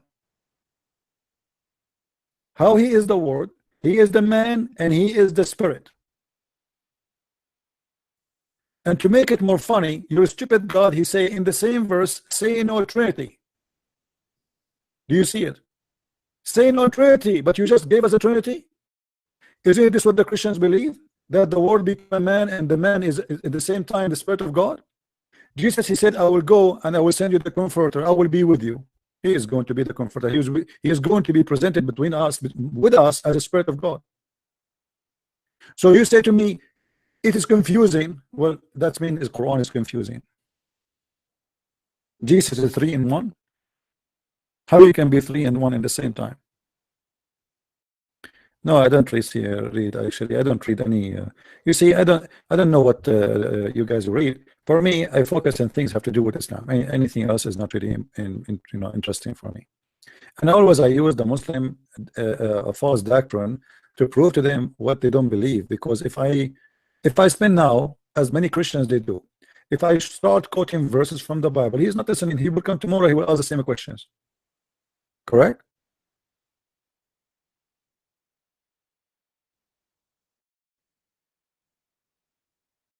All right? Okay. Peter, he changed his name and he came back with a different name. The devil, he changed his uniform. Do we have any Abdul? So is the Trinity now clear? It is explained in your book. Your God confirm it. And speaking about Jesus in person, thank you, God. So you always we say that God don't leave himself without witnesses. And in the book of the Quran, God gives himself to us. Did you ask how the Quran made such a mistake and confirmed to us that Jesus is God? How Jesus be God? He's a man. He's a word. Be all of those. Why Muhammad of God, the Spirit of the message? Why he's the message of God? And in Muslim can why Abraham not the word of God, the Spirit of God? Jesus is alive and everybody is dead. Why only Jesus? I mean, for me is not unique about just in your. The Muslims say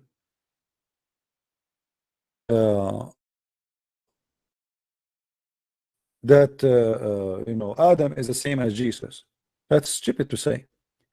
Somebody sent me in Facebook, he said the Quran says that the similarity between Adam and Jesus, that Allah, if he want to create them, he say be is going to be, but Allah never created Adam by saying be. That is a contradiction for the Quran, proving that the Quran made by a false man.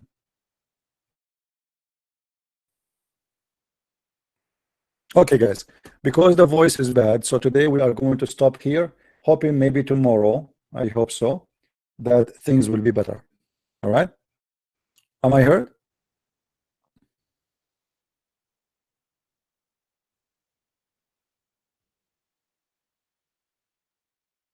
Am I heard, guys? As long we have a problem with the sound today, so I'm going to stop with this for now. And don't forget please to download the video I posted down in the info. You will see in the info in the video. Watch this comedy and the link for G5. Please download it to your friends everywhere and expose the duel who they are claiming they have knowledge. Are a bunch of potatoes. They have what they are talking about. Lord bless you all and may the Lord forgive offending, but we have to offend the devil. Offend anyone, the devil.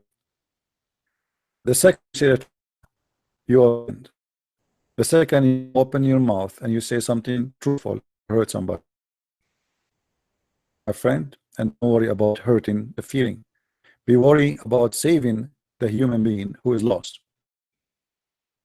People, they do surgery not because they like to be cut, to have a cut in their skin, but because they like to be saved. People, they allow a doctor to cut their chest and work in their heart, risking big risk, hoping that you will be saved and live. If we have to do a surgery, we have to do the surgery. And when we see somebody is sick, we should be Christians and we should help the sick. Look like we have a Muslim calling. Yes, my friend. Hello. Yes, Yeah. hello. Yeah, I just wanted to. I was wondering why, like, you hate Muslims, man. My friend, So much. my friend, I love Muslim. Do you love a Christians? And Do you love a You Christian? know, Jesus was a Muslim. My friend, Jesus hold on, himself one was by a one, Muslim. one by one. You know, let us not to fight. I love Muslims. Do you love a Christians? Yes. Okay. Are you sure you love them? Because this is against Islam. How you love the Christians? The Quran says, take not Christians and Jews as a friends. So how you can love me, but the Quran forbid you from taking me as a friend?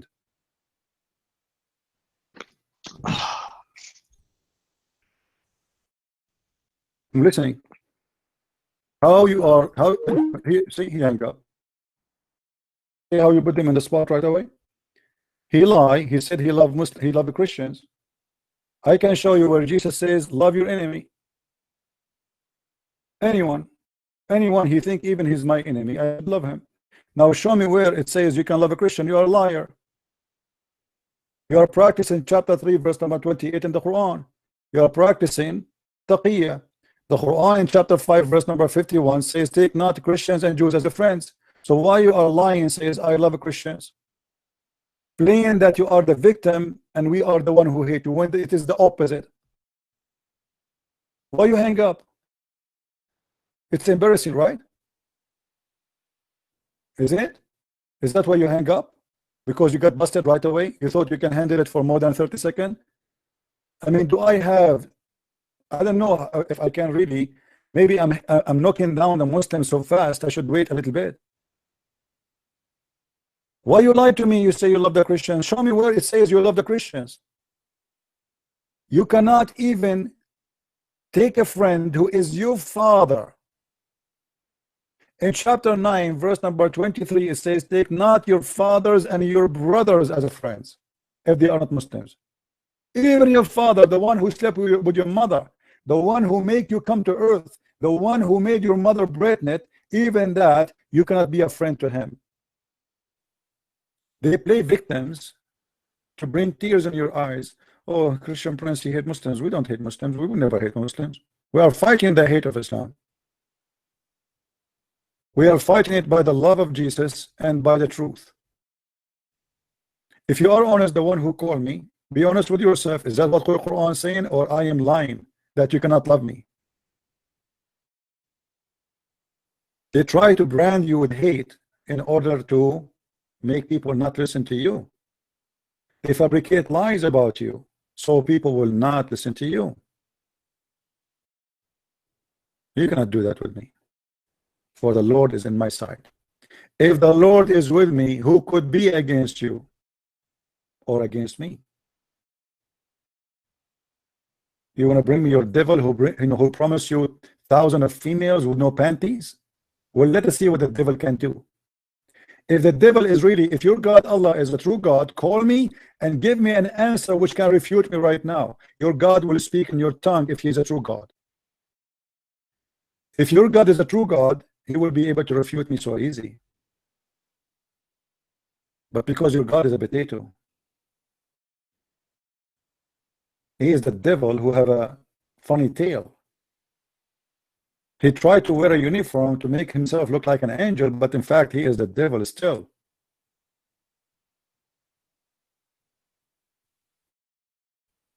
Why you hate them? Why you hate the Muslims, huh? You hate us, we don't hate you. You're a liar. Anyway, I want to say thank you guys for being here. May the Lord bless you. And I will try tomorrow to be around 3:30 p.m. Sorry, again in live podcast. And I hope tomorrow our sound will be better, and we will do even better, and more Muslims will come to Christ. With this, I leave you in peace, and I wish you the best time with your family. It's a Friday evening, and please take care of your family. Be a decent man with your wife. Be a decent man with your children. Don't cheat. Don't lie, and don't be a person who's selfish. Selfishness is one of the disease hit families, hit the society. Be a person who give himself and love himself at the end, not first. They teach you to do yoga to focus on yourself. That is false. Focus in the love of others. Focus in how you can help others, because that is the true love and this is the true happiness. A person who think about himself is the same person who win the world, but he lose himself. The one who give himself, he win. The one who think about himself, he lose. Don't be the loser. Christ is my wisdom, and the Bible is my book. And by him and for him everything was created, and I am his servant, and I will do my best to serve the Lord, the God, the good God, who never commits sin, who teach love, who said love your enemy. With this, may the Lord bless you, and I will see you soon again. God bless. Bye-bye.